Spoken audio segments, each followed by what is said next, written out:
Guru Sahib JIO. Rana ਰਾਵਨਾ ਕੋ ਰਹਿ ਰੰਗ ਨਾ ਤੁੰਗ ਫਕੀਰ।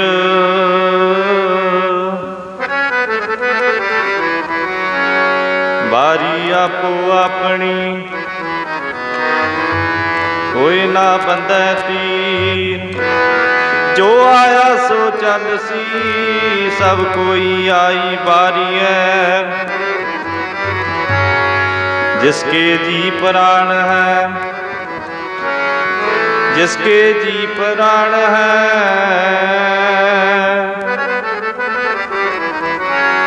क्यों साहिब मनो बिसारिया।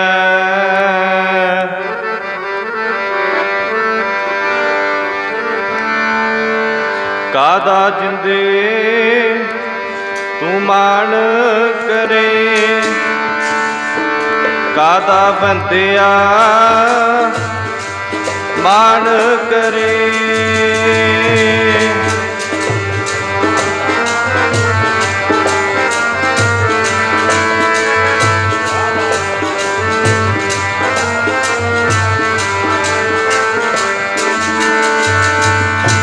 कादा बंदिया जगते मान करे। कादा बंदिया जगते मान करे।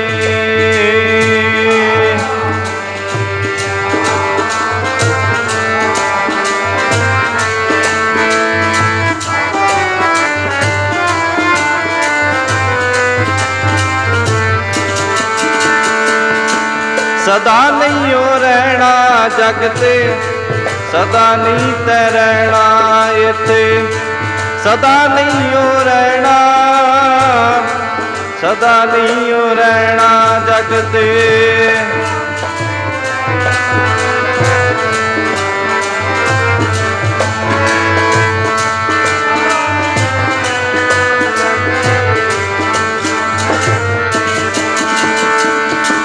सदा नहीं ते रहना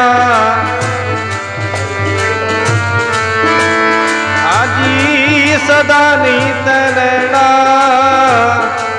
सदा नहीं ते रहना इथे।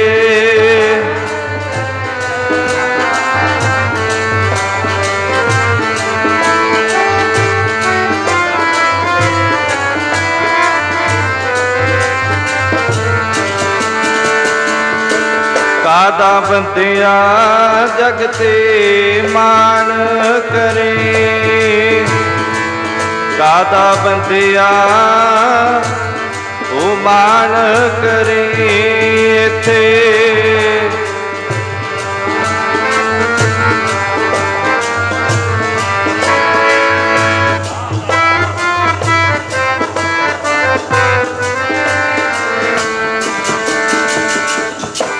जो आया सो चल सी सब कोई आई पानिए। जो आया सो चल सी सब कोई आई बारी है। अपन हथी अपना आपे ही काज सवारी है। होते नाम ने सहायता तेरी करनी है।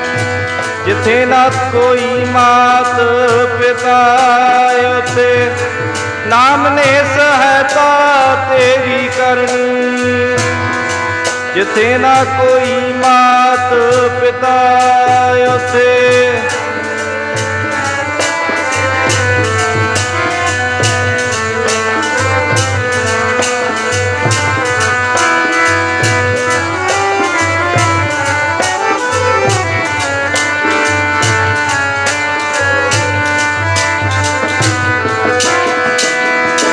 नाम ने सहायता तेरी करनी है।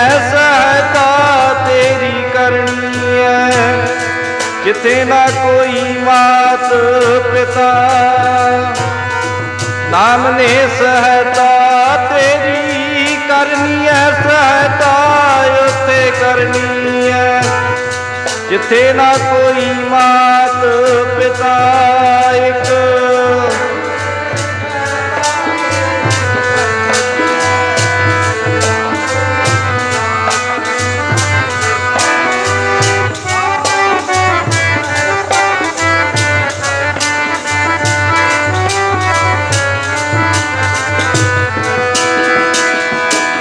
ना कोई जी मात पिता, जिथे ना कोई जी मात पिता तेरा।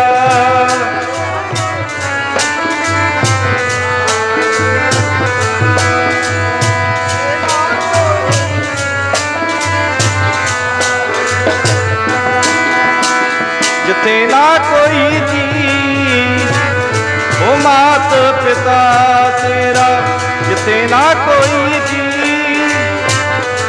मात पिता तेरा।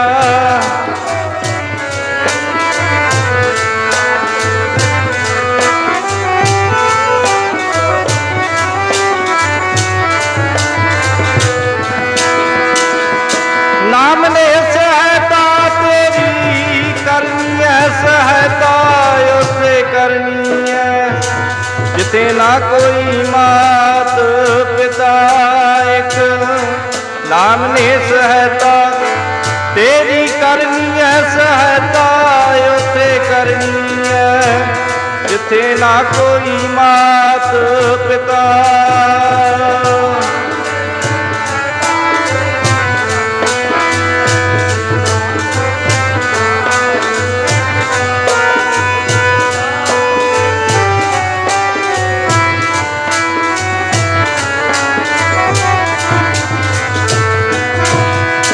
जय मात पिता सुत मीत ना भाई ना न्यूहा, नाम तेरा संग सहाई।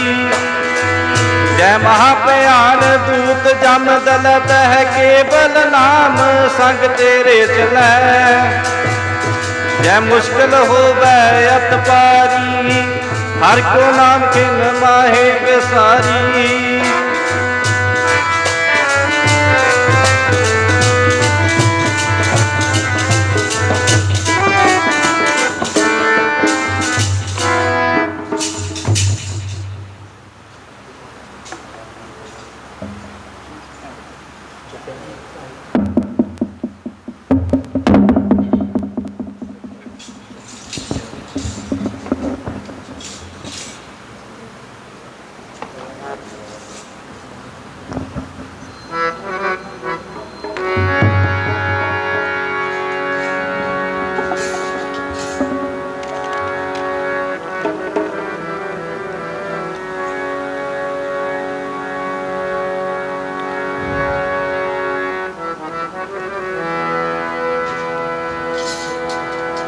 ਗੱਲਾਂ ਮਨ ਦੀਆਂ ਮਨ ਵਿੱਚ ਰਹਿ ਗਈਆਂ, ਗੱਲਾਂ ਮਨ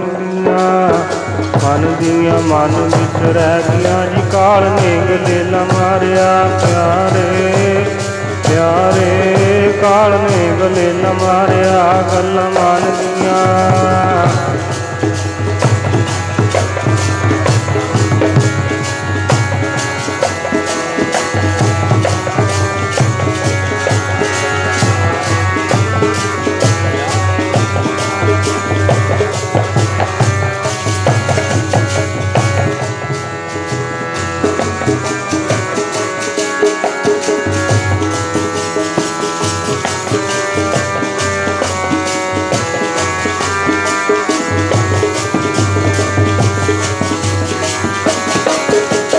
ਮਨ ਦੀਆਂ ਮਨ ਵਿੱਚ ਰਹਿ ਗਈਆਂ, ਗੱਲਾਂ ਮਨ ਦੀਆਂ ਮਨ ਵਿੱਚ ਰਹਿ ਗਈਆਂ ਜੀ। ਕਾਲ ਨੇ ਗਲੇਲਾ ਮਾਰਿਆ ਪਿਆਰੇ ਪਿਆਰੇ, ਕਾਲ ਨੇ ਗਲੇਲਾ ਮਾਰਿਆ ਗੱਲਾਂ ਮਨ ਦੀਆਂ।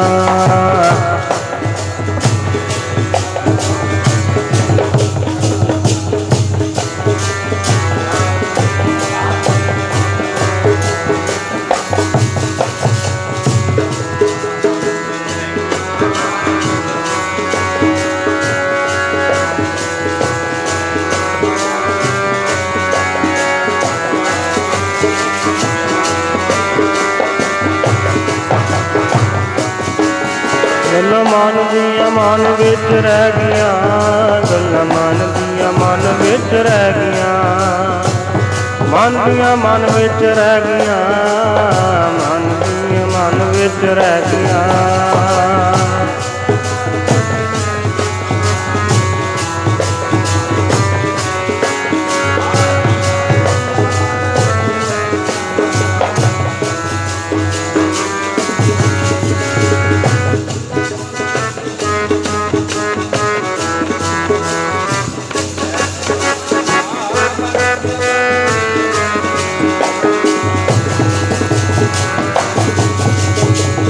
ਮਨ ਦੀਆਂ ਮਨ ਵਿੱਚ ਰਹਿ ਗਈਆਂ, ਮਨ ਦੀਆਂ ਮਨ ਵਿੱਚ ਰਹਿ ਗਈਆਂ ਹੋ, ਦੀਆਂ ਮਨ ਵਿੱਚ ਰਹਿ ਗਈਆਂ, ਨਾ ਮਨ ਦੀਆਂ ਮਨ ਵਿੱਚ ਰਹਿ ਗਈਆਂ।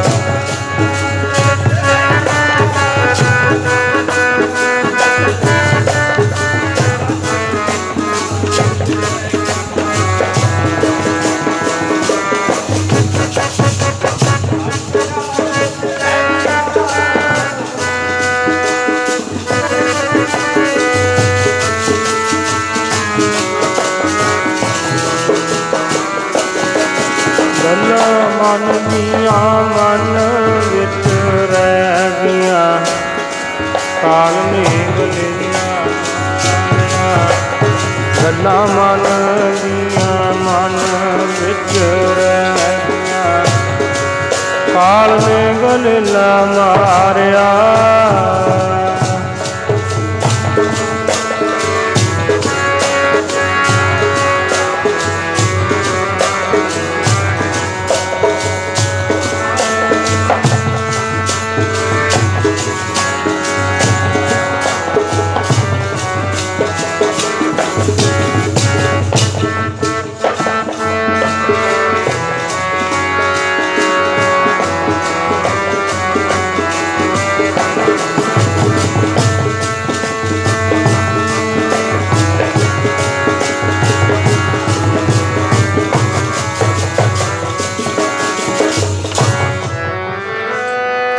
मन की मन ही माहिर ही,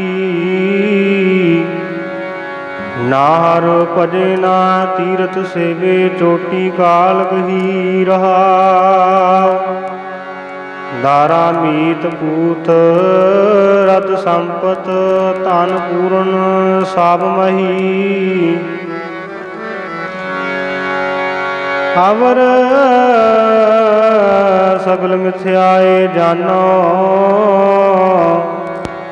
भजन राम को सही। फिरत फिरत बहुते जुग हारियो, मानस देह नहीं। नानक कहत मिलन की बरिया, सिमरत कहा नहीं।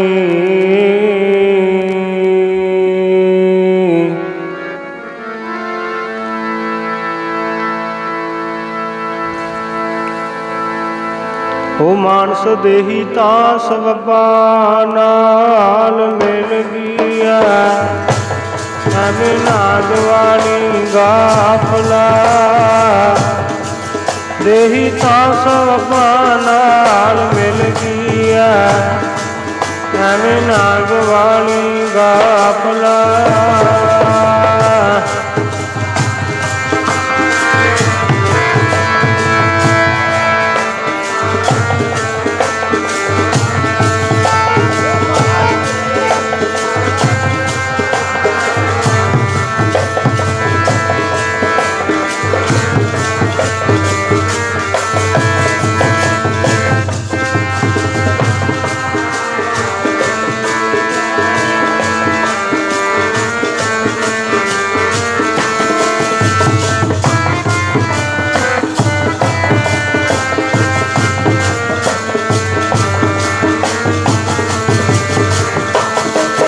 मानस देही तास बब्बा नाल, बब्बा नाल मिल गया, एवें नाग वाली गाफला। देही तास बब्बा नाल मिल गया, एवें नाग वाली गाफला।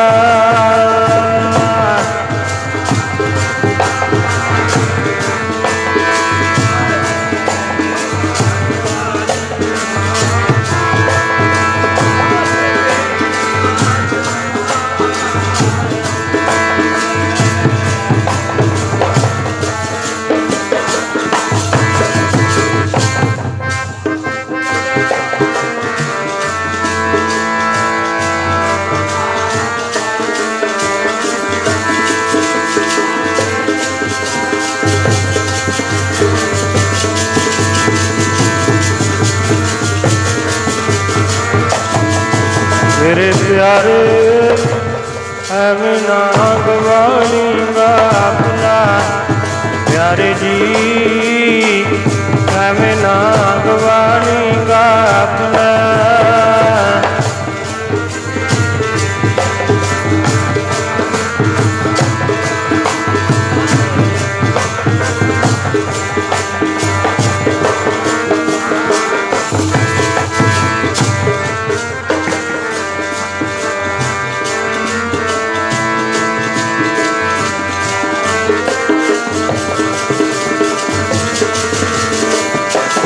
ਬਾਣੀ ਕਹਿੰਦੀ ਐਵੇਂ ਨਾ ਗਵਾਣੀਗਾ ਆਪਣਾ ਸਤਿਗੁਰ ਕਹਿੰਦੇ ਐਵੇਂ ਨਾ ਗਵਾਣੀਗਾ ਆਪਣਾ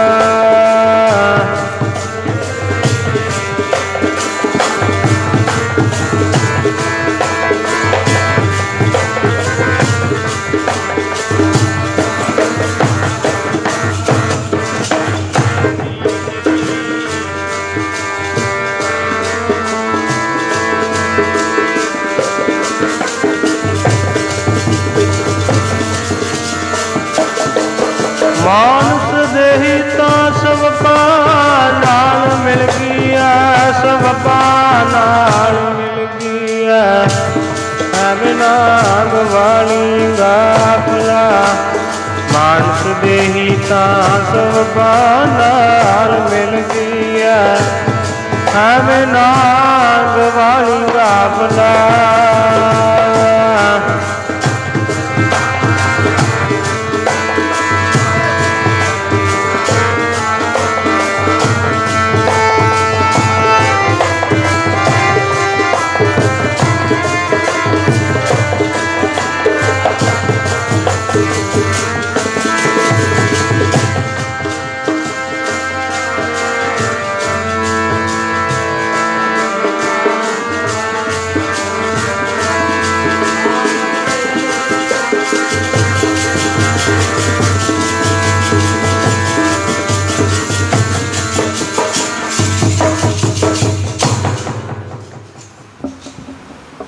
परम सत्कारयोग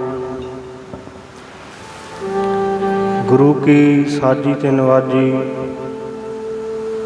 गुरु का खास रूप गुरु खालसा साध संगत जी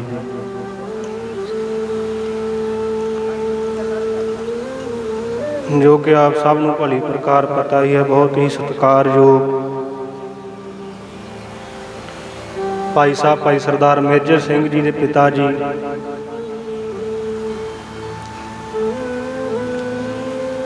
बापू जी उजागर सिंह जी जिन्हें उन्होंने अकाल पुरख वाहिगुरु ने सवासां दी पूंजी बख्शी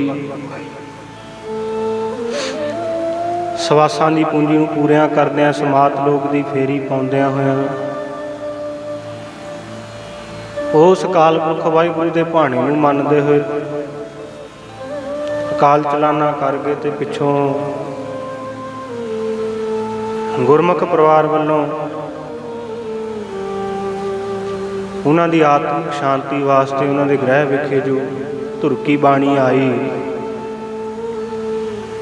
तिन सगले चिंत मिटाए कि श्री सहजपड़ साहिब दे गुरबाणी दे जाप आरंभ होए सन जिन्हां ते आद तो मद तो संपूर्ण भोग पाए गए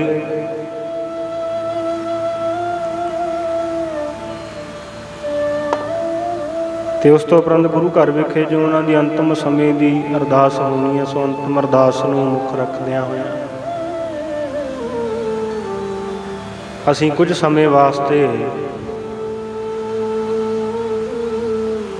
ਧੰਨ ਸਾਹਿਬ ਸ੍ਰੀ ਗੁਰੂ ਗ੍ਰੰਥ ਸਾਹਿਬ ਮਹਾਰਾਜ ਜੀ ਦੀ ਹਜ਼ੂਰੀ ਦੇ ਵਿੱਚ ਗੁਰੂ ਸ਼ਬਦ ਦੇ ਨਾਲ ਆਪਣੇ ਮਨ ਦੀ ਬਿਰਤੀ ਨੂੰ जोड़ के बैठिए जो कि महाराज का फरमान है कल जुगम है कीर्तन प्रधाना गुरमुख जपिया लाए ध्याना आप तरे सगले कुल तारे हर दरग है पातस्यों जाए जो इस घोर कलयुग के समय दे विच जो कलयुग दीआं तत्तियां हवावां वग रही हैं जिहदे दे विच कलयुग का ऐसा जोर है कि ਪਾਪ ਹੈ ਜਿਹੜਾ ਮਹਾਰਾਜ ਕਹਿੰਦੇ ਦਿਨੋਂ ਦਿਨ ਵੱਧਦਾ ਜਾ ਰਿਹਾ। ਤੇ ਇਹੋ ਜਿਹੇ ਘੋਰ ਕਲਯੁਗ ਦੇ ਜ਼ੋਰ ਦੇ ਵਿੱਚ ਮਹਾਰਾਜ ਨੇ ਕੀਰਤਨ ਨੂੰ ਪ੍ਰਧਾਨਗੀ ਦਿੱਤੀ ਗਈ ਹੈ। ਕੀਰਤਨ ਭਗਤੀ ਸਭ ਤੋਂ ਉੱਤਮ ਭਗਤੀ ਮੰਨੀ ਗਈ ਹੈ। ਜਿਹੜਾ ਬੰਦਾ ਮਹਾਰਾਜ ਕਹਿੰਦੇ ਕਲਯੁਗ ਮੈਂ ਕੀਰਤਨ ਪ੍ਰਧਾਨਾ, ਗੁਰਮੁਖ ਜਪੀਐ ਲਾਏ ਧਿਆਨਾ। ਜਿਹੜੇ ਗੁਰਮੁਖ ਪਿਆਰੇ ਕੀਰਤਨ ਕਰਦੇ ਨੇ ਗੁਰੂ ਸ਼ਬਦ ਦੇ ਵਿੱਚ ਜਾਂ ਬੋਲਦੇ ਨੇ ਪਿੱਛੇ ਤੇ ਸੁਣਦੇ ਵੀ ਨੇ ਨਾਲ ਜਿਹੜੇ ਗੁਰਮੁਖ ਪਿਆਰੇ, ਫਿਰ ਮਹਾਰਾਜ ਨੇ ਏਡਾ ਵੱਡਾ ਉਹਨੂੰ ਫਲ ਦੇਤਾ। ਕਹਿੰਦੇ ਮਹਾਰਾਜ ਕਹਿੰਦੇ ਆਪ ਤਰੇ ਸਗਲੇ ਕੁਲ ਤਾਰੇ ਹਰ ਦਰਗਹਿ ਪਤ ਸਿੰਘ ਜਾਏਂਦਾ। ਵੀ ਆਪ ਵੀ ਉਹ ਤਰ ਜਾਂਦੇ ਨੇ ਸਗਲੇ ਕੁਲ ਤਾਰੇ, ਆਪਣੀ ਕੁਲਾਂ ਨੂੰ ਵੀ ਤਾਰ ਕੇ ਲੈ ਜਾਂਦੇ ਨੇ। ਆਖੋ ਸਤਿਨਾਮ। ਆਪ ਤਾਂ ਉਹ ਕੀਰਤਨ ਭਗਤੀ ਦੇ ਨਾਲ ਤਾਰਦੇ ਨੇ, ਤੇ ਨਾਲ ਜਿਹੜੀ ਸੰਗਤ ਕੀਰਤਨ ਸੁਣਦੀ ਹੈ ਉਸ ਅਕਾਲ ਪੁਰਖ ਵਾਹਿਗੁਰੂ ਦਾ ਹਰ ਜਸ ਕੀਰਤਨ ਦੇ ਵਿੱਚ ਮਨ ਦੀ ਬਿਰਤੀ ਨੂੰ ਇਕਾਗਰ ਕਰਕੇ ਉਹਨਾਂ ਦਾ ਵੀ ਜੀਵਨ ਸਫਲ ਹੋ ਜਾਂਦਾ, ਸੁਣਨ ਵਾਲਿਆਂ ਦਾ ਵੀ ਜੀਵਨ ਸਫਲ ਹੋ ਜਾਂਦਾ, ਤੇ ਹੋਰਾਂ ਦਾ ਵੀ ਉਹ ਫਿਰ ਆਪ ਤਾਂ ਤਰਦੇ ਨੇ, ਹੋਰਾਂ ਦਾ ਵੀ ਭਲਾ ਕਰਕੇ ਸੰਸਾਰ ਤੋਂ ਲੈ ਜਾਂਦੇ। ਸੋ ਸਾਧ ਸੰਗਤ ਜੀ, ਅਸੀਂ ਜਿਸ ਮਨੋਰਥ ਵਾਸਤੇ ਧੰਨ ਸਾਹਿਬ ਸ੍ਰੀ ਗੁਰੂ ਗ੍ਰੰਥ ਸਾਹਿਬ ਮਹਾਰਾਜ ਜੀ ਦੀ ਹਜ਼ੂਰੀ ਦੇ ਵਿੱਚ ਬੈਠੇ ਹਾਂ, ਸਭ ਤੋਂ ਪਹਿਲਾਂ ਆਪਣੀ ਮਨ ਦੀ ਬਿਰਤੀ ਨੂੰ ਇਕਾਗਰ ਕਰੀਏ ਤੇ ਧੰਨ ਸਾਹਿਬ ਸ੍ਰੀ ਗੁਰੂ ਗ੍ਰੰਥ ਸਾਹਿਬ ਮਹਾਰਾਜ ਜੀ ਦੀ ਹਜ਼ੂਰੀ ਦੇ ਵਿੱਚ ਦਸ਼ਮੇਸ਼ ਪਿਤਾ ਧੰਨ ਸਾਹਿਬ ਸ੍ਰੀ ਗੁਰੂ ਗੋਬਿੰਦ ਸਿੰਘ ਸਾਹਿਬ ਮਹਾਰਾਜ ਜੀ ਦੀ ਬਖਸ਼ੀ ਹੋਈ ਫਤਿਹ ਬੁਲਾ ਕੇ ਸਾਰੀ ਸੰਗਤ ਰਸਨਾ ਪਵਿੱਤਰ ਕਰੋ ਤੇ ਗੱਜ ਕੇ ਫਤਿਹ ਬੁਲਾ ਕੇ ਹਾਜ਼ਰੀ ਲਵਾਓ ਜੀ। ਵਾਹਿਗੁਰੂ ਜੀ ਕਾ ਖਾਲਸਾ, ਵਾਹਿਗੁਰੂ ਜੀ ਕੀ ਫਤਿਹ। ਸਾਧ ਸੰਗਤ ਜੀ, ਅਸੀਂ ਦਿਨੋਂ ਦਿਨ ਇੱਕੋ ਹੀ ਆਪਣੀ ਅੱਖਾਂ ਦੇ ਨਾਲ ਨਕਸ਼ਾ ਦੇਖਦੇ ਹਾਂ, ਜੋ ਵਾਰ-ਵਾਰ ਸਾਨੂੰ ਹਰ ਰੋਜ਼ ਅਸੀਂ ਬੜਿਆਂ ਭੋਗਾਂ ਤੇ ਜਾਂਦੇ ਹਾਂ। ਸਾਨੂੰ ਬਾਣੀ ਤਾਂ ਸਿਰਫ ਬਾਣੀ ਨੇ, ਉਹ ਗੱਲਾਂ ਇੱਕੋ ਹੀ ਨੇ, ਉਹ ਇੱਕੋ ਹੀ ਗੱਲ ਬਾਣੀ ਨੇ ਸਾਨੂੰ 1430 ਅੰਗ ਦੇ ਵਿੱਚ ਸਮਝਾਈ ਹੈ। ਇੱਕੋ ਹੀ ਗੱਲ ਸਾਨੂੰ ਵਾਰ-ਵਾਰ ਬਾਣੀ ਜਿਹੜੀ ਸਮਝਾਉਂਦੀ ਆ ਰਹੀ ਹੈ। ਕੀ ਸਮਝਾਉਂਦੀ ਹੈ? ਕਿ ਨਾਮ ਜਪੋ, ਬਾਣੀ ਪੜ੍ਹੋ, ਤੇ ਬਾਣੀ ਪੜ੍ਹ ਕੇ ਆਪਣੇ ਨਾਲ ਦੇ ਸਾਥੀ ਨੂੰ ਜਾਂਦੇ ਨੂੰ ਦੇਖ ਕੇ ਆਪਣਾ ਸਮਾਂ ਚੇਤੇ ਕਰਕੇ ਤੇ ਆਪ ਵੀ ਆਪਣਾ ਜੀਵਨ ਸਫਲ ਬਣਾ ਲਓ। ਕਿਉਂਕਿ ਸੰਸਾਰ ਸਾਧ ਸੰਗਤ ਜੀ ਦੱਸਦੇ ਆ ਕਿ ਨਾਸਵੰਤ ਹੈ। ਇਹ ਸੰਸਾਰ ਦੇ ਉੱਤੇ ਭਲੇ ਲੋਕ ਵੀ ਵੱਸਦੇ ਨੇ, ਪਾਪੀ ਵੀ ਵੱਸਦੇ ਨੇ, ਚੰਗੇ ਕਰਮ ਕਰਨ ਵਾਲੇ ਵੀ ਵੱਸਦੇ ਨੇ ਤੇ ਮਾੜੇ ਕਰਮ ਕਰਨ ਵਾਲੇ, ਅਮੀਰ ਵੀ ਨੇ ਤੇ ਗਰੀਬ ਵੀ। ਪਰ ਸਾਧ ਸੰਗਤ ਜੀ, ਇੱਥੇ ਗੱਲ ਇੱਕ ਜਗ੍ਹਾ ਆ ਕੇ ਟਿਕਦੀ ਹੈ। ਭਾਵੇਂ ਕੋਈ ਕਿਸੇ ਕੋਲ ਕਿੱਡਾ ਵੱਡਾ ਮਰਜ਼ੀ ਉਹਦਾ, ਭਾਵੇਂ ਕੋਈ ਅਮੀਰ ਹੈ ਤੇ ਭਾਵੇਂ ਕੋਈ ਗਰੀਬ, ਪਰ ਮਹਾਰਾਜ ਕਹਿੰਦੇ ਜੋ ਆਇਆ ਸੋ ਚੱਲ ਸੀ, ਸਭ ਕੋਈ ਆਈ ਵਾਰੀ ਹੈ। ਵੀ ਜਿਹੜਾ ਇੱਥੇ ਸੰਸਾਰ ਤੇ ਇੱਕ ਵਾਰੀ ਆ ਗਿਆ ਦੇਹ ਧਾਰ ਕੇ ਸਰੀਰ ਰੂਪੀ, ਤਾਂ ਇੱਕ ਦਿਨ ਉਹਨੂੰ ਇਹ ਸੰਸਾਰ ਤੋਂ ਜਾਣਾ ਹੀ ਜਾਣਾ। ਉਹਦੀ ਦੇਹੀ ਨੇ ਇੱਕ ਦਿਨ ਇਹਦੀ ਦੇਹੀ ਦਾ ਨਾਸ਼ ਹੋਣਾ ਹੀ ਹੋਣਾ, ਭਾਵੇਂ ਕਿਸੇ ਵੀ ਸਰੀਰ ਦੇ ਵਿੱਚ ਆਇਆ। 84 ਲੱਖ ਜੂਨਾਂ ਨੇ, 42 ਲੱਖ ਪਾਣੀ 'ਚ ਨੇ ਤੇ 42 ਲੱਖ ਧਰਤੀ ਤੇ। ਜਿੰਨੀਆਂ ਵੀ ਜੂਨਾਂ ਹਨ ਸਾਧ ਸੰਗਤ ਜੀ, ਹਰ ਇੱਕ ਜੂਨ ਨਾਸਵੰਤ ਹੈ। ਇੱਕ ਦਿਨ ਹਰ ਇੱਕ ਜੂਨ ਦਾ ਨਾਸ ਹੈ। ਭਾਵੇਂ ਪਰਮਾਤਮਾ ਆਪ ਵੀ ਧਰਤੀ ਤੇ ਆਇਆ ਆਪਣੇ ਸਰੀਰ ਰੂਪੀ ਦੇਹੀ ਧਾਰ ਕੇ ਇਹ ਸੰਸਾਰ ਦਾ ਭਲਾ ਕਰਨ ਵਾਸਤੇ, ਪਰ ਸਾਧ ਸੰਗਤ ਜੀ ਉਹਨੂੰ ਵੀ, ਖੁਦ ਪਰਮਾਤਮਾ ਨੂੰ ਵੀ ਇਹ ਸਰੀਰ ਕਰਕੇ ਇਹ ਸੰਸਾਰ ਦੇ ਉੱਤੋਂ ਜਾਣਾ ਪਿਆ। ਪਰ ਮਹਾਰਾਜ ਕਹਿੰਦੇ ਜਿਹੜੀ ਇਹ ਦੇਹੀ ਦੇ ਵਿੱਚ ਰੂਹ ਵਸਦੀ, ਆਤਮਾ ਵਸਦੀ, ਉਹ ਸਦਾ ਅਮਰ ਰਹਿੰਦੀ। ਇਹ ਸਰੀਰ ਤਾਂ, ਇਹ ਤਨ ਤਾਂ ਝੂਠਾ, ਇਹਨੇ ਤਾਂ ਇੱਕ ਦਿਨ ਨਾਸ ਹੋ ਜਾਣਾ, ਪਰ ਜਿਹੜੀ ਅੰਦਰ ਇਹਦੇ ਜੀਵ ਆਤਮਾ ਵਸਦੀ ਹੈ ਜਿਹੜੀ, ਕਿਉਂਕਿ ਸਰੀਰ ਦੇ ਉੱਤੇ ਕੋਈ ਸੱਟ ਵੱਜਦੀ ਹੈ ਤਾਂ ਉਹ ਜੀਵ ਆਤਮਾ ਨੂੰ ਅੰਦਰ ਦਰਦ ਹੁੰਦਾ ਹੈ। ਜਦੋਂ ਉਹਦੇ ਵਿੱਚੋਂ ਆਤਮਾ ਨਿਕਲ ਜਾਂਦੀ ਹੈ ਫਿਰ ਤਾਂ ਸਾਧ ਸੰਗਤ ਜੀ ਕੀ ਦਰਦ ਹੋਣਾ। ਫਿਰ ਆਪ ਵੀ ਤੁਹਾਨੂੰ ਪਤਾ ਕਿ ਹੁਣ ਤਾਂ ਅਸੀਂ ਇੱਕ ਗਰਮ ਤਵੇ ਤੇ ਇੱਕ ਆਪਣੀ ਉਂਗਲ ਨਹੀਂ ਲਾ ਸਕਦੇ ਤਵੀ ਦੇ ਉੱਤੇ, ਪਰ ਜਦੋਂ ਅੰਤ ਸਮਾਂ ਹੋ ਜਾਂਦਾ ਇਹਦੇ ਵਿੱਚੋਂ ਜੀਵ ਆਤਮਾ ਨਿਕਲ ਜਾਂਦੀ ਹੈ, ਸਵਾਸ ਤਿਆਗ ਦਿੰਦੇ ਆ, ਤਾਂ ਉਦੋਂ ਦੇਖ ਲਓ ਫਿਰ ਹੁਣ ਤਾਂ ਧੁੱਪ ਤੋਂ ਬਚਣ ਵਾਸਤੇ ਲੱਖਾਂ ਉਪਾਅ ਕਰਦੇ ਆ, ਉਸ ਸਮੇਂ ਫਿਰ ਦੇਖ ਲਓ ਕਿਵੇਂ ਭਾਵੇਂ ਕਿਹੜਾ ਵੀ ਕੋਈ ਭਾਵੇਂ ਜੇਠ ਦਾ ਮਹੀਨਾ ਚੱਲਦਾ ਹੋਵੇ, ਜਦੋਂ ਮਰਜ਼ੀ ਕੋਈ ਸਵਾਸ ਤੇ ਆਗ ਜਾਵੇ, ਸੱਚਾਈ ਹੈ ਜੀਵਨ ਦੀ, ਉਹ ਅਗਨੀ ਦੇ ਉੱਤੇ ਫਿਰ ਇਹ ਸਰੀਰ ਨੂੰ ਕੋਈ ਫਰਕ ਨਹੀਂ ਪੈਂਦਾ। ਜਿਹੜੀ ਚੀਜ਼ ਨੂੰ ਫਰਕ ਪੈਣਾ ਸੀ, ਜਿਹੜੀ ਚੀਜ਼ ਨੂੰ ਦਰਦ ਹੁੰਦਾ ਸੀ, ਉਹ ਇਹ ਸਰੀਰ ਦੇ ਵਿੱਚੋਂ ਨਿਕਲ ਗਈ। ਜਿਹੜੀ ਆਤਮਾ ਸੀ, ਰੂਹ ਸੀ ਜਿਹੜੀ, ਇਹ ਰੂਹ ਨੂੰ ਹੀ ਦਰਦ ਹੁੰਦਾ ਸੀ, ਤੇ ਰੂਹ ਨੂੰ ਆਪਣੇ ਕੀਤੇ ਕਰਮਾਂ ਦੇ ਅਨੁਸਾਰ ਫਿਰ ਅੱਗੇ ਜਾ ਕੇ ਜਿਹੇ ਜਿਹੇ ਉਹਨੇ ਕਰਮ ਕੀਤੇ ਨੇ ਉਹੀ ਜੀ ਉਹਨੂੰ ਢੋਈ ਮਿਲ ਜਾਂਦੀ ਹੈ। ਨਾਮ ਜਪ ਕੇ ਕਈਆਂ ਨੇ ਆਪਣੀ ਜ਼ਿੰਦਗੀ ਸਵਾਰੀ ਹੁੰਦੀ ਹੈ, ਜਿਵੇਂ ਚੰਗੇ ਕਰਮ ਕੀਤੇ ਹੋਣਗੇ।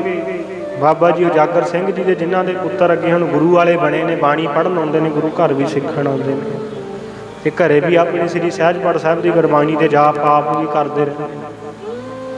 ਕਿ ਹਰ ਇੱਕ ਦੇ ਵੱਸ ਦੀ ਗੱਲ ਨਹੀਂ ਬਾਣੀ ਪੜ੍ਹਨਾ, ਆਖਣ ਔਖਾ ਸੱਚਾ ਕਹਿਣਾ ਸੌਖਾ, ਮੁਖ ਤੋਂ ਵਾਹਿਗੁਰੂ ਵਾਹਿਗੁਰੂ ਵਾਹਿਗੁਰੂ ਤਾਂ ਹਰੇਕ ਹੀ ਕਰਦਾ, ਜੀਭ ਤੋਂ ਹਰੇਕ ਹੀ ਵਾਹਿਗੁਰੂ ਕਹਿ ਦਿੰਦਾ। ਇਹ ਸੋਚੋ ਵੀ ਵਾਹਿਗੁਰੂ ਕਹਿੰਦੇ ਆ, ਸਾਡਾ ਮਨ ਕਿੱਥੇ ਚੱਲਦਾ। ਅਸੀਂ ਹੁਣ ਸੰਗਤ ਦੇ ਵਿੱਚ ਬੈਠੇ ਆ, ਸਾਡਾ ਮਨ ਇੱਥੇ ਹੈਗਾ ਕਿ ਨਹੀਂ, ਇਹ ਸਾਨੂੰ ਸੋਚਣਾ ਚਾਹੀਦਾ ਵੀ ਸਾਡਾ ਮਨ ਤਾਂ ਕਿਤੇ ਹੋਰ ਭਟਕਦਾ ਫਿਰਦਾ, ਕਾਰੋਂ ਵਿਹਾਰਾਂ ਦੇ ਵਿੱਚ, ਵਿਸ਼ੇ ਵਿਕਾਰਾਂ ਦੇ ਵਿੱਚ, ਜਿਨ੍ਹਾਂ ਨੇ ਘੇਰਾ ਪਾਇਆ ਵੀ ਮੈਂ ਜਾ ਕੇ ਇੱਥੋਂ ਸਮਾਪਤੀ ਹੋਊਗੀ, ਮੈਂ ਅੱਗੇ ਜਾ ਕੇ ਉਹ ਕਾਰਜ ਕਰਨਾ, ਉਹ ਕਾਰਜ ਕਰਨਾ।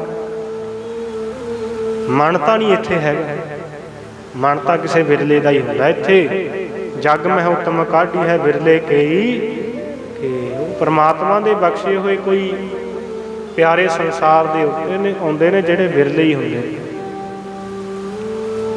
ਉਹ ਵਿਰਲੇ ਸੰਸਾਰ ਦੇ ਉੱਤੇ ਨੇ ਆਉਂਦੇ ਨੇ, ਜਿਨ੍ਹਾਂ ਦਾ ਇਹ ਗੁਰਬਾਣੀ ਦੇ ਨਾਲ ਮੋਹ ਹੁੰਦਾ, ਪ੍ਰੇਮ ਹੁੰਦਾ। ਜਿਹਦਾ ਗੁਰੂ ਦੇ ਨਾਲ ਪ੍ਰੇਮ ਹੋਊਗਾ ਉਹੀ ਬਾਣੀ ਦਾ ਜਾਪ ਕਰੂਗਾ, ਉਹੀ ਬਾਣੀ ਪੜ੍ਹੇਗਾ, ਉਹੀ ਸੇਵਾ ਸਿਮਰਨ ਕਰੇਗਾ। ਜਿਹਦਾ ਗੁਰੂ ਨਾਲ ਪ੍ਰੇਮ ਹੀ ਨਹੀਂ, ਉਹਨੂੰ ਜਿੰਨਾ ਮਰਜ਼ੀ ਸਮਝਾਈ ਜਾਓ, ਆ ਜਾ ਭਾਈ ਸੇਵਾ ਕਰਨੀ ਹੈ ਗੁਰੂ ਘਰ, ਉਹ ਫਿਰ ਕਿੱਥੇ ਖੜਦਾ, ਲੱਖਾਂ ਹੀ ਬਹਾਨੇ ਮਾਰਦਾ, ਫਿਰ ਤਾਂ ਖਹਿੜਾ ਹੀ ਛਡਾਉਣ ਦੀ ਗੱਲ ਕਰਦਾ। ਇੱਥੇ ਸਾਧ ਸੰਗਤ ਜੀ, ਗੁਰੂ ਲਈ ਵੀ ਸਮਾਂ ਕੱਢਣਾ ਪੈਂਦਾ। ਹਾਂ, ਸਾਡਾ ਜੀਵਨ ਸਫਲ ਹੋਣਾ, ਗੁਰੂ ਦੇ ਲਈ ਸਮਾਂ ਨਾ ਜਿੰਨਾ ਟਾਈਮ। ਇੱਕੋ ਗੱਲ ਲੇਖੇ ਦੇ ਵਿੱਚ ਪੈਣੀ ਹੈ, ਕਹਿੰਦੇ ਨਾਮ ਜਪ ਲੈ ਵਾਹਿਗੁਰੂ ਦਾ, ਉਹ ਤੇਰੀ ਇੱਕੋ ਗੱਲ ਲੇਖੇ ਵਿੱਚ ਪੈਣੀ ਹੈ। ਨਾਮ ਜਪ ਵਾਹਿਗੁਰੂ ਦਾ, ਤੇਰੀ ਇੱਕੋ ਗੱਲ ਲੇਖੇ ਵਿੱਚ ਪੈਣੀ ਹੈ। ਨਾਮ ਜਪ ਵਾਹਿਗੁਰੂ ਦਾ,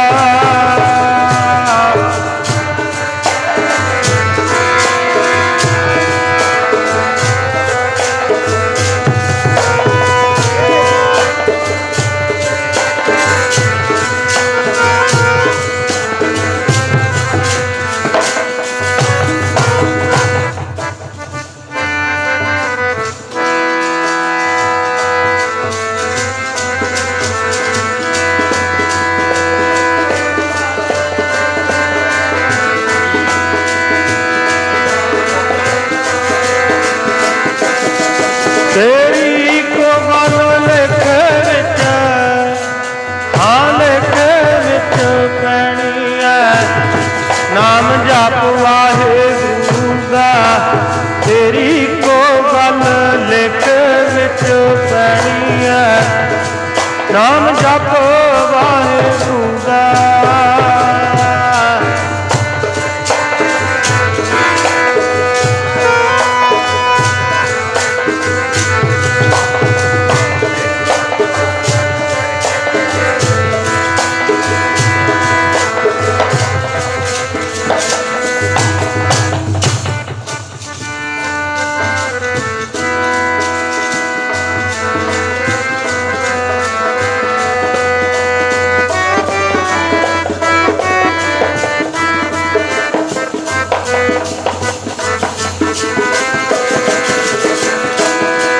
ਪਿਆਰੇ ਜੀ ਨਾਮ ਜਪ ਵਾਹਿਗੁਰੂ ਦਾ, ਤੇਰੇ ਪਿਆਰੇ ਨਾਮ ਜਪ ਵਾਹਿਗੁਰੂ ਦਾ।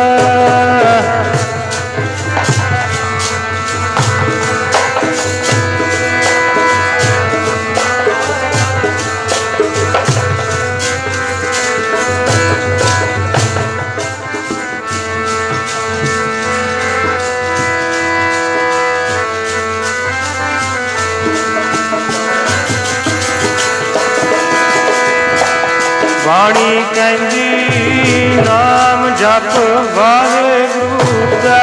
ਸਤਿਗੁਰ ਕਹਿੰਦੇ ਨਾਮ ਜਪ ਵਾਹਿਗੁਰੂ ਦਾ।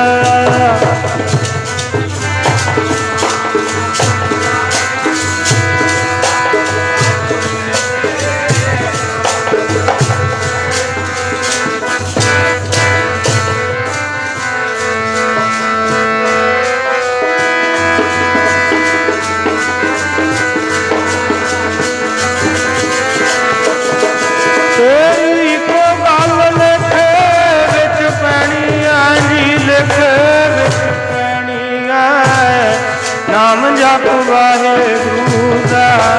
ਤੇਰੀ ਕੋ ਗੱਲ ਲਿਖੇ ਵਿੱਚ ਪੈਣੀ ਆ ਨਾਮ ਜਪ ਵਾਹਿਗੁਰੂ ਦਾ।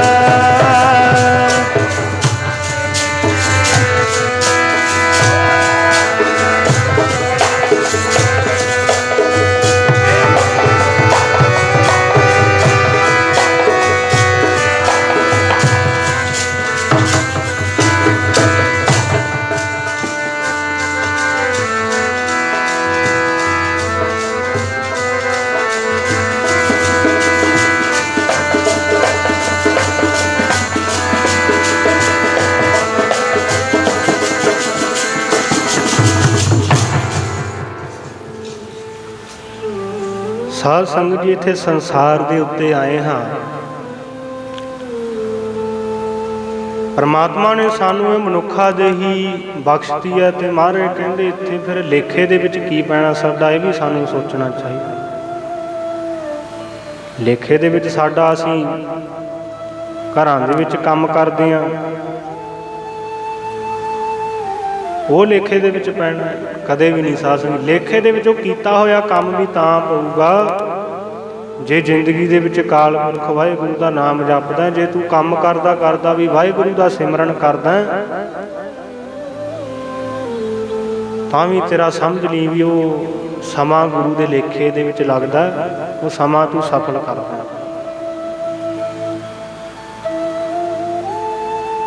ਸਾਧ ਸੰਗਤ ਜੀ, ਗੱਲ ਤਾਂ ਸਮਝਣ ਦੀ ਹੈ। ਬਾਣੀ ਤਾਂ ਸਾਨੂੰ ਬਥੇਰਾ ਸਮਝਾਉਂਦੀ ਹੈ। ਇੱਧਰਲੇ ਕੰਨ ਰਾਹੀਂ ਪਾਲੀ ਤੇ ਬਾਣੀ ਦੀ ਗੱਲ ਦੂਜੇ ਕੰਨ ਰਾਹੀਂ ਕੱਢਤੀ। ਇੰਨਾ ਕੁ ਸਾਨੂੰ ਪਤਾ ਹੁੰਦਾ, ਜਦੋਂ ਅਸੀਂ ਕਿਸੇ ਦੇ ਜਦੋਂ ਕੋਈ ਪੁਰਾਣੀ ਚੜ੍ਹਾਈ ਕਰ ਜਾਂਦਾ ਤਾਂ ਅਸੀਂ ਸੰਸਕਾਰ ਤੇ ਜਾਂਦੇ ਹਾਂ, ਤਾਂ ਜਦੋਂ ਸੰਸਕਾਰ ਕਰਦੇ ਆ ਉਦੋਂ ਸਾਰਿਆਂ ਦੇ ਮੁਖ ਤੋਂ ਵਾਹਿਗੁਰੂ ਵਾਹਿਗੁਰੂ ਨਿਕਲਦਾ ਹੁੰਦਾ, ਕਿਉਂਕਿ ਉਦੋਂ ਮੌਤ ਚੇਤੇ ਹੁੰਦੀ ਹੈ ਵੀ ਆਹ ਸਮਾਂ ਇੱਕ ਦਿਨ ਪਤਾ ਨਹੀਂ ਸਾਡੇ ਨਾਲ ਕੀ ਬਣਨੀ ਹੈ। ਐਂ ਹੀ ਸੋਚਦਾ ਹੁੰਦਾ ਹਰ ਇੱਕ ਬੰਦਾ ਮਨ ਦੇ ਉੱਤੇ। ਜਦੋਂ ਅਗਨ ਭੇਟ ਕਰਦੇ ਨੇ ਉਦੋਂ ਵੀ ਵਾਹਿਗੁਰੂ ਵਾਹਿਗੁਰੂ ਨਿਕਲਦਾ ਮੁਖ ਤੋਂ। ਬਾਣੀ ਪੜ੍ਹੀ ਜਾਂਦੀ ਹੈ ਸੋਹਿਲਾ ਸਾਹਿਬ ਦੀ, ਅਰਦਾਸ ਬੇਨਤੀ ਹੁੰਦੀ ਹੈ। ਤੇ ਜਦੋਂ ਉੱਥੋਂ ਕਦਮ ਬਾਹਰ ਨਿਕਲੇ ਸ਼ਮਸ਼ਾਨ ਘਾਟ ਤੋਂ, ਜਦ ਹੀ ਦੁਨਿਆਵੀ ਗੱਲਾਂ ਫੇਰ ਸ਼ੁਰੂ ਹੋ ਜਾਂਦੀਆਂ, ਫੇਰ ਉਹ ਕਲਯੁਗ ਨੇ ਘੇਰਾ ਪਾ ਲੈਣਾ। ਅਸੀਂ ਹੁਣ ਇੱਥੇ ਸੰਗਤ ਦੇ ਵਿੱਚ ਬੈਠੇ ਹਾਂ, ਜਿੰਨਾ ਸਮਾਂ ਸਾਨੂੰ ਇੱਥੇ ਸੰਗਤ ਦੇ ਵਿੱਚ ਕਦੇ ਕਲਯੁਗ ਫੇਰਾ ਨਹੀਂ ਪਾਉਂਦਾ, ਤੇ ਇੱਥੇ ਥੋੜ੍ਹਾ ਜਿਹਾ ਸਾਡਾ ਆ ਕੇ ਮਨ ਇਕਾਗਰ ਕਈਆਂ ਦਾ ਹੋ ਜਾਂਦਾ ਹੈ, ਗੁਰੂ ਦੇ ਸ਼ਬਦ ਦੇ ਨਾਲ ਜੁੜ ਜਾਂਦਾ। ਕਿਉਂਕਿ ਮਹਾਰਾਜ ਕਹਿੰਦੇ ਦੇਖੀ ਇੱਕੋ ਗੱਲ ਤੇਰੇ ਚਿੱਤ ਦੇ ਵਿੱਚ ਨਾ ਰਹਿ ਜਾਵੇ ਵੀ ਖਾਣਾ ਪੀਣਾ ਹੱਸਣਾ ਸੌਣਾ ਵਿਸਰ ਗਿਆ ਹੈ ਮਰਨ। ਸਭ ਕੁਝ ਮਰਜ਼ੀ ਦੇ ਨਾਲ ਕਰਦਾ, ਖਾਣਾ ਪੀਣਾ ਹੱਸਣਾ ਸੋਣਾ ਵਿਸਰ ਗਿਆ ਮਹਾਰਾਜ। ਖਸਮ ਵਿਸਾਰ ਕੁਆਰੀ ਕੀਨੀ ਤ੍ਰਿਗ ਜੀਵਨ ਨਹੀਂ ਰਹਿ। ਖਾਂਦਾ ਵੀ ਆਪਣੀ ਮਰਜ਼ੀ ਦੇ ਨਾਲ ਹੈ, ਪਹਿਣ ਦਾ ਵੀ ਆਪਣੀ ਮਰਜ਼ੀ ਦੇ ਨਾਲ ਹੈ, ਹੱਸਦਾ ਤੂੰ ਖੇਡਦਾ ਮੌਜਾਂ ਮਾਣਦਾ ਹੈ ਸੰਸਾਰ ਦੇ ਉੱਤੇ ਆ ਕੇ। ਪਰ ਜ਼ਿੰਦਗੀ ਦੇ ਵਿੱਚ ਇੱਕ ਗੱਲ ਹਮੇਸ਼ਾ ਚੇਤੇ ਰੱਖੇ, ਸਭ ਕੁਝ ਆਪਣੀ ਮਰਜ਼ੀ ਦੇ ਨਾਲ ਕਰ ਲੇਗਾ, ਪਰ ਇਹ ਸੰਸਾਰ ਤੋਂ ਨਾ ਤਾਂ ਤੂੰ ਆਪਣੀ ਮਰਜ਼ੀ ਦੇ ਨਾਲ ਆ ਸਕਦਾ ਤੇ ਨਾ ਹੀ ਮਰਜ਼ੀ ਦੇ ਨਾਲ ਜਾ ਸਕਦਾ, ਕਿਉਂਕਿ ਉਹਦਾ ਹੁਕਮ ਹੈ। ਹੁਕਮ ਹੈ ਅੰਦਰ ਸਭ ਕੋ ਬਾਹਰ ਹੁਕਮ ਨਾ ਕੋਈ। ਉਹਦੇ ਹੁਕਮ ਤੋਂ ਬਾਹਰ ਤੱਕ ਪੱਤਾ ਵੀ ਨਹੀਂ ਹੁੰਦਾ। ਜਿੰਨੀ ਵੀ ਕੁਦਰਤ, ਜਿੰਨਾ ਵੀ ਇਹ 84 ਲੱਖ ਜੂਨ, ਇਕੱਲਾ ਬੰਦਾ ਹੀ ਨਹੀਂ ਜਿੱਤੇ ਪ੍ਰਮਾਤਮਾ ਮਿਹਰ ਕਰੂਗਾ ਕਿ ਪ੍ਰਮਾਤਮਾ ਨੇ ਇਕੱਲੇ ਬੰਦੇ ਦਾ ਹੀ ਖਿਆਲ ਰੱਖਣਾ। 84 ਲੱਖ ਜੂਨ ਦਾ ਉਸ ਅਕਾਲ ਪੁਰਖ ਵਾਹਿਗੁਰੂ ਨੂੰ ਫਿਕਰ ਹੈ। ਬੰਦਾ ਕਹਿੰਦਾ ਵੀ ਪ੍ਰਮਾਤਮਾ ਮੇਰੇ ਬਾਰੇ ਹੀ ਸੋਚੇ, ਵੀ ਮੇਰਾ ਹੀ ਭਲਾ ਹੋ ਜਾਵੇ, ਕਿ ਮੇਰੇ ਕਹਿਣ ਤੇ ਪ੍ਰਮਾਤਮਾ ਮੌਸਮ ਸਹੀ ਰੱਖੇ। ਨਹੀਂ ਸਾਧ ਸੰਗਤ ਜੀ, ਉਹਨੇ ਤਾਂ 84 ਲੱਖ ਜੂਨ ਦਾ ਸੋਚਣਾ। ਜਿਹੜੀ ਜੂਨ ਨੂੰ ਜਿਹੜੀ ਮੌਸਮ ਦੀ ਲੋੜ ਹੈ ਉਹਨੇ ਆਪਣੀ ਮਰਜ਼ੀ ਦੇ ਨਾਲ ਬਖਸ਼ਣੀ, ਆਪਣੀ ਮਰਜ਼ੀ ਦੇ ਨਾਲ ਹੀ ਉਹਨੇ ਮੀਂਹ ਪਾਉਣਾ ਵੀ ਇਸ ਮੌਸਮ ਦੇ ਵਿੱਚ ਆ ਕੇ ਜੀਵ ਨੂੰ ਇਹ ਪਾਣੀ ਦੀ ਲੋੜ। ਜਿਹੜੇ ਜੀਵਾਂ ਨੂੰ ਪਾਣੀ ਤੋਂ ਖਤਰਾ ਉਹਨਾਂ ਲਈ ਵੀ ਸੋਕਾ ਪਾਉਣਾ ਜ਼ਰੂਰੀ ਹੈ ਪਰਮਾਤਮਾ ਨੂੰ। ਜਿਨ੍ਹਾਂ ਨੂੰ ਗਰਮੀ ਦੀ ਲੋੜ ਹੈ, ਜੀਵਾਂ ਨੂੰ ਗਰਮੀ ਤੋਂ ਬਿਨਾਂ ਨਹੀਂ ਰਹਿ ਸਕਦੇ, ਉਹਨਾਂ ਲਈ ਗਰਮੀ ਦੀ 1 ਜੂਨ ਦਾ ਤਾਂ ਉਹਨੇ ਸੋਚਿਆ ਨਹੀਂ। ਇਕੱਲਾ 84 ਲੱਖ ਹੋਣਾ, 42 ਲੱਖ ਪਾਣੀ 'ਚ ਤੇ 42 ਲੱਖ ਧਰਤੀ ਤੇ, ਉਹਨੂੰ ਸਾਰੀਆਂ ਜੂਨਾਂ ਦਾ ਫਿਕਰ ਹੈ, ਇਕੱਲੇ ਬੰਦੇ ਦਾ ਹੀ ਨਹੀਂ ਫਿਕਰ। ਮਹਾਰਾਜ ਕਹਿੰਦੇ 9ਵੇਂ ਪਾਤਸ਼ਾਹ ਆਪਣੀ ਬਾਣੀ ਦੇ ਵਿੱਚ ਸਮਝਾਉਂਦੇ ਨੇ, ਸੋਰਠ ਰਾਗ ਦੇ ਵਿੱਚ, ਜੋ ਅਸੀਂ ਅਕਸਰ ਕਈ ਵਾਰੀ ਹੁਕਮਨਾਮਾ ਸਾਹਿਬ ਦੇ ਵਿੱਚ ਵੀ ਇਹ ਬਾਣੀ ਸਰਵਣ ਕੀਤੀ ਹੋਈ। ਮਨ ਕੀ ਮਨ ਹੀ ਮਾਹੇ। ਇਹ ਮਨ ਦੇ ਵਿੱਚ ਬੜੀਆਂ ਗੱਲਾਂ ਸੋਚ ਕੇ ਆਉਂਦਾ ਹੈ ਕਲਯੁਗੀ ਜੀਵ ਇਸ ਸੰਸਾਰ ਦੇ ਉੱਤੇ। ਪਰ ਮਹਾਰਾਜ ਕਹਿੰਦੇ ਨਾ ਹਰ ਭਜੇ ਨਾ ਤੀਰਥ ਸੇਵੇ, ਚੋਟੀ ਕਾਲ ਗਏ।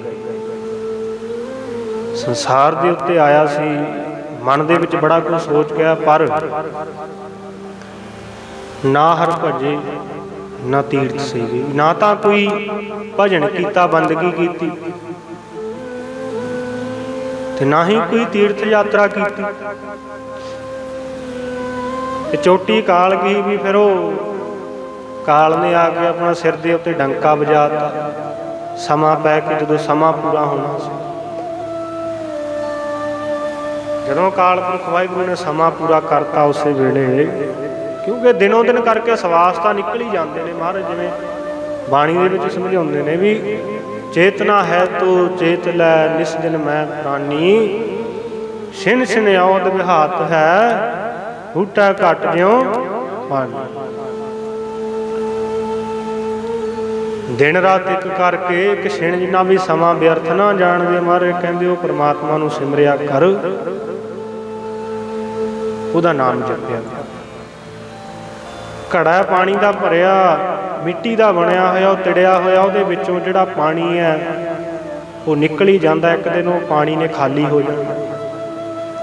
ਫੁੱਟਿਆ ਹੋਇਆ ਘੜਾ, ਤਿੜਿਆ ਹੋਇਆ ਪਾਣੀ ਖਾਲੀ ਹੋ ਜਾਂਦਾ, ਤੇ ਜਿਸ ਦਿਨ ਉਹਦੇ ਵਿੱਚੋਂ ਪਾਣੀ ਖਤਮ ਹੋ ਗਿਆ ਉਹਨੇ ਖਾਲੀ ਹੋ ਜਾਣਾ।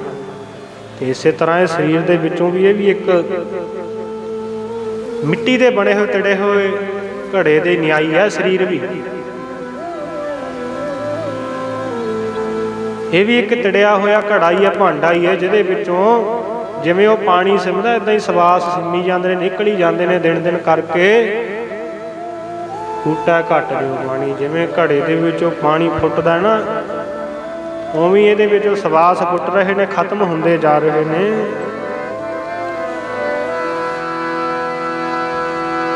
ਉਹ ਜਿਵੇਂ ਫੁੱਟੜੇ ਕੜੇ ਦਾ ਪਾਣੀ, ਔਦ ਤੇਰੀ ਜਾਵੇ ਬੀਤਦੀ। ਫੁੱਟੜੇ ਕੜੇ ਦਾ ਪਾਣੀ, ਔਦ ਤੇਰੀ ਜਾਵੇ ਬੀਤਦੀ।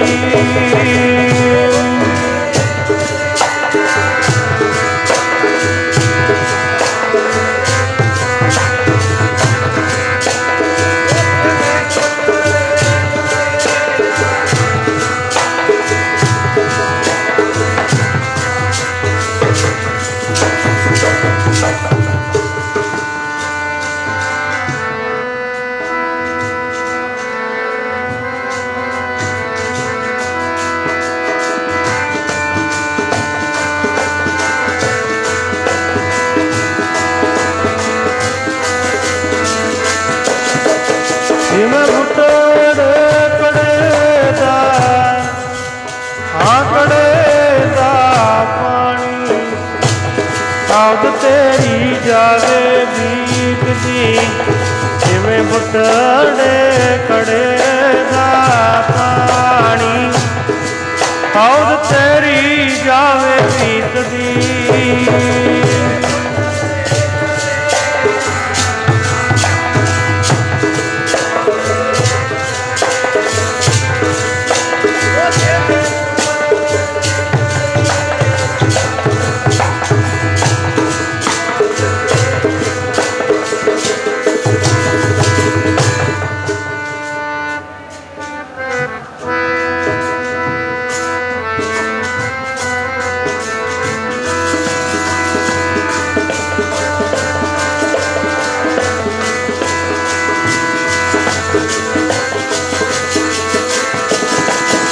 तेरे प्यारे औद तेरी जावे बीतदी, प्यारे जी औद तेरी जावे बीतदी।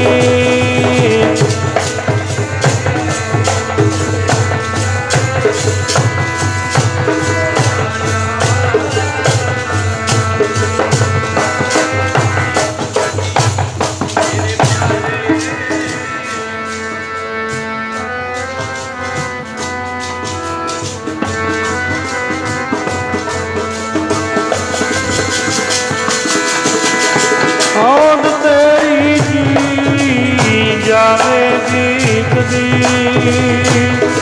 औद तेरी हो जावे बीतदी।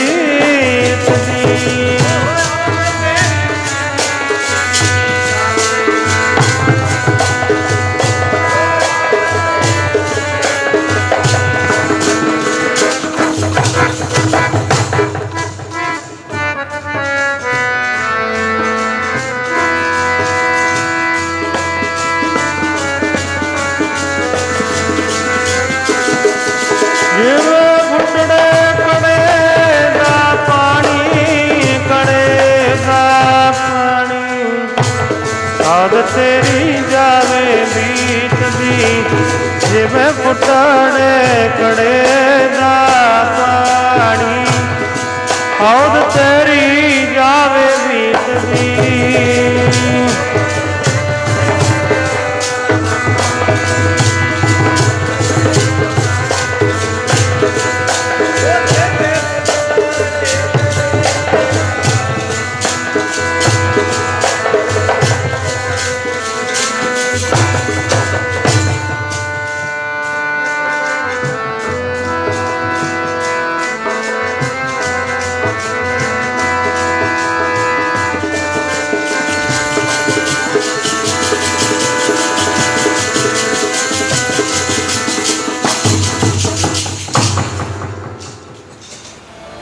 चेतना है तो चेत लै निस दिन मैं प्राणी, छिन छिन औद बिहात है फूटै घट ज्यों पानी।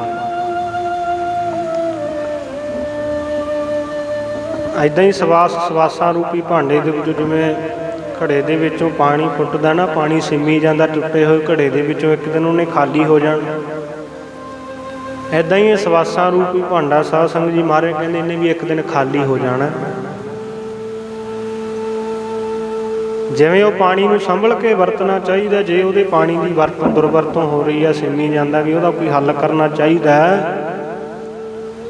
ਇਸੇ ਤਰ੍ਹਾਂ ਇੱਥੇ ਵੀ ਸਾਨੂੰ ਮਹਾਰਾਜ ਨੇ ਸਮਝਾਇਆ ਵੀ ਜੇ ਸਵਾਸਾਂ ਦੀ ਵੀ ਆਪਣੀ ਬੱਚਤ ਕਰ ਲਾ, ਸਾਂਭ ਲਾ ਸਵਾਸਾਂ ਨੂੰ, ਨਾਮ ਦੇ ਲੇਖੇ ਲਾ ਕੇ ਬਾਣੀ ਪੜ੍ਹ ਕੇ। ਦਾਰਾ ਮੀਤ ਪੂਤ ਰਤ ਸੰਬਤ ਧਨ ਪੂਰਨ ਸਭ ਮਹੀ, ਅਵਰ ਸਗਲ ਮਿਥਿਆਏ ਜਾਨੋ ਭਜਨ ਰਾਮ ਕੋ ਸਹੀ।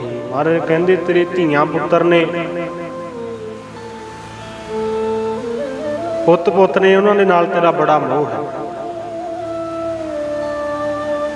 ਤੇ ਉਹਨਾਂ ਦੇ ਨਾਲ ਇੰਨਾ ਤੇਰਾ ਜ਼ਿੰਦਗੀ ਦੇ ਵਿੱਚ ਪ੍ਰੇਮ ਪੈ ਗਿਆ ਤੇ ਉਹਨਾਂ ਨੂੰ ਛੱਡ ਕੇ ਜਾਣ ਦਾ ਫਿਰ ਜੀ ਨਹੀਂ ਕਰਦਾ। ਪਰ ਭਜਨ ਰਾਮ ਕੋ ਸਹੀ ਵੀ ਗੱਲ ਤਾਂ ਇੱਕੋ ਹੀ ਲੇਖੇ ਦੇ ਵਿੱਚ ਪੈਣੀ ਸੀ ਇੱਥੇ। ਹਾਂ, ਸਾਕ ਸੰਬੰਧੀਆਂ ਨਾਲ ਵੀ ਚਲੋ ਪ੍ਰੇਮ ਜ਼ਰੂਰੀ ਆ, ਪਰ ਜਿਹੜੀ ਚੀਜ਼ ਨਾਲ ਤੇਰਾ ਅਸਲੀ ਪ੍ਰੇਮ ਚਾਹੀਦਾ ਸੀ, ਮਹਾਰਾਜ ਕਹਿੰਦੇ ਉਹ ਵੀ ਜ਼ਰੂਰੀ ਸੀ, ਜਿਹਨੇ ਅੱਗੇ ਜਾ ਕੇ ਲੇਖੇ ਦੇ ਵਿੱਚ ਪੈਣਾ ਸੀ ਪਰਲੋਕ ਦੇ ਵਿੱਚ। ਪਰਮਾਤਮਾ ਨੇ ਭਜਨ ਨੇ, ਬੰਦਗੀ ਨੇ, ਉਹ ਨਾਮ ਜਪ ਕੇ ਤੂੰ ਆਪਣਾ ਜੀਵਨ ਲੇਖੇ ਦੇ ਵਿੱਚ ਨਹੀਂ ਜੇ ਲਾਇਆ।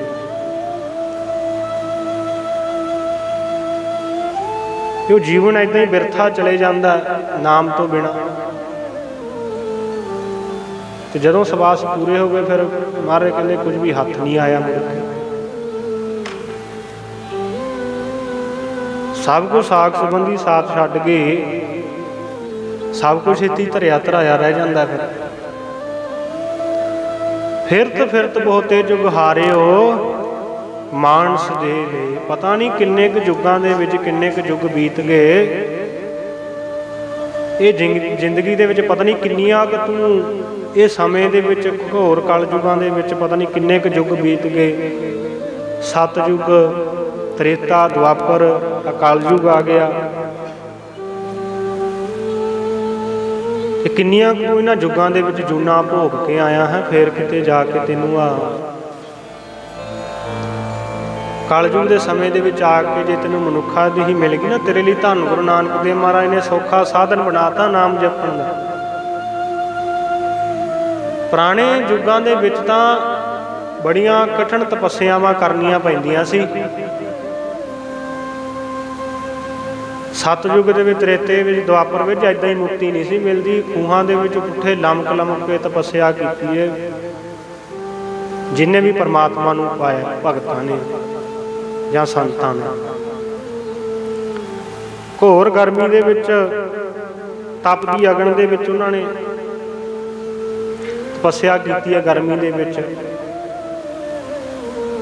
ਤੇ ਠੰਡ ਦੇ ਵਿੱਚ ਜਲ ਧਾਰੇ ਕੀਤੇ ਨੇ ਪੁਰਾਣੇ ਯੁੱਗਾਂ ਦੇ ਵਿੱਚ, ਤਾਂ ਪਰਮਾਤਮਾ ਦੀ ਪ੍ਰਾਪਤੀ ਹੁੰਦੀ ਸੀ। ਪਰ ਹੁਣ ਤਾਂ ਧੰਨ ਗੁਰੂ ਨਾਨਕ ਦੇਵ ਮਹਾਰਾਜ ਨੇ ਸਾਨੂੰ ਸੱਚਖੰਡ ਤੋਂ ਲਿਆ ਕੇ ਮੂਲ ਮੰਤਰ ਗੁਰ ਮੰਤਰ ਬਖਸ਼ਤਾ। ਕਾਲ ਪੁਰਖ ਵਾਹਿਗੁਰੂ ਨਾਮ ਭਾਈ ਸੰਗਤ ਕਰਿਆ ਕਰੋ, ਸੌਖਾ ਸਾਧਨ ਬਣਾਤਾ। ਮਿਹਨਤ ਘੱਟ ਤੇ ਫਲ ਇਹਦਾ ਜ਼ਿਆਦਾ ਪ੍ਰਾਪਤ ਹੁੰਦਾ। ਤੇ ਪੁਰਾਣੇ ਸਮਿਆਂ ਦੇ ਵਿੱਚ ਮਿਹਨਤ ਜ਼ਿਆਦਾ ਕਰਨੀ ਪੈਂਦੀ ਸੀ, ਫਲ ਘੱਟ ਪ੍ਰਾਪਤ ਹੁੰਦਾ ਸੀ। ਇਹ ਦਿਨ ਜਦੋਂ ਯੁੱਗ ਘਟਦੇ ਗਏ, ਉਸੇ ਸਮੇਂ ਨਾਲ ਉਮਰਾਂ ਵੀ ਜਿਹੜੀਆਂ ਇਹ ਘਟਦੀਆਂ ਜਾਂਦੀਆਂ। ਸਤਯੁਗ ਦੇ ਵਿੱਚ ਲੱਖਾਂ ਸਾਲ ਦੀ ਉਮਰ ਹੋਇਆ ਕਰਦੀ ਸੀ, ਕਿਉਂਕਿ ਉਦੋਂ ਨਾਮ ਦਾ ਪ੍ਰਤਾਪ ਵੱਧ ਸੀ। ਸਤੋ ਗੁਣੀ ਲੋਕ ਵੱਸਦੇ ਸੀ, ਸੱਚ ਦੇ ਰਸਤੇ ਤੇ ਚੱਲਣ ਵਾਲੇ, ਨਾਮ ਦੇ ਰਸਤੇ ਤੇ ਚੱਲਣ ਵਾਲੇ ਲੋਕ ਵੱਸਦੇ ਸੀ। ਉਦੋਂ ਕੋਈ ਝੂਠ ਨਹੀਂ ਸੀ ਵਰਤਦਾ, ਕੋਈ ਮਾੜਾ ਕਰਮ ਨਹੀਂ ਸੀ ਕਰਦਾ, ਜ਼ਿਆਦਾ ਪਰਮਾਤਮਾ ਦੀ ਹਸਤੀ ਤੇ ਵਿਸ਼ਵਾਸ ਕਰਦੇ ਸੀ। ਅੱਜ ਤਾਂ ਰੱਬ ਨੂੰ ਹੀ ਕੁਝ ਨਹੀਂ ਸਮਝਦੇ, ਅਸੀਂ ਆ ਕੇ ਪਰਮਾਤਮਾ ਦੀਆਂ ਗੱਲਾਂ ਦੇ ਉੱਤੇ ਕਿੰਤੂ ਪਰੰਤੂ ਕਰਨ ਲੱਗ ਜਾਂਦੇ ਆ ਕੇ। ਤੇ ਸਤਯੁਗ ਤੋਂ ਬਾਅਦ ਫਿਰ ਤ੍ਰੇਤਾ ਯੁੱਗ ਆ ਗਿਆ। ਤ੍ਰੇਤੇ ਦੇ ਵਿੱਚ ਫਿਰ ਲੱਖਾਂ ਤੋਂ ਜਿਵੇਂ 20,000 40,000 ਇੱਥੇ ਉਮਰਾਂ। ਯੁੱਗ ਪਲਟਿਆ ਤਾਂ ਉਮਰ ਘਟ ਗਈ, ਨਾਮ ਦਾ ਪ੍ਰਤਾਪ ਥੋੜਾ ਜਿਹਾ ਘਟਿਆ, ਥੋੜਾ ਜਿਹਾ ਪਾਪ ਵਧਿਆ।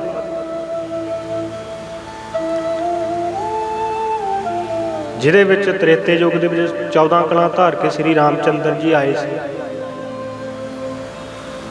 ਉਸ ਤੋਂ ਬਾਅਦ ਦੁਆਪਰ ਯੁੱਗ ਆਇਆ। ਦੁਆਪਰ ਯੁੱਗ ਦੇ ਵਿੱਚ ਆ ਕੇ ਜਿਹਦੇ ਵਿੱਚ 16 ਕਲਾਂ ਧਾਰ ਕੇ ਕ੍ਰਿਸ਼ਨ ਜੀ ਮਹਾਰਾਜ ਆਏ, ਭਗਵਾਨ ਕ੍ਰਿਸ਼ਨ ਜੀ, ਉਹਨਾਂ ਨੇ ਬੜਾ ਦੁਨੀਆ ਨੂੰ ਨਾਮ ਦੇ ਰਸਤੇ ਚਲਾਇਆ। ਪਰ ਉਦੋਂ ਉਮਰਾਂ ਕਿੰਨੀਆਂ ਰਹਿ ਗਈਆਂ? 1000 ਸਾਲ, 2000 ਸਾਲ।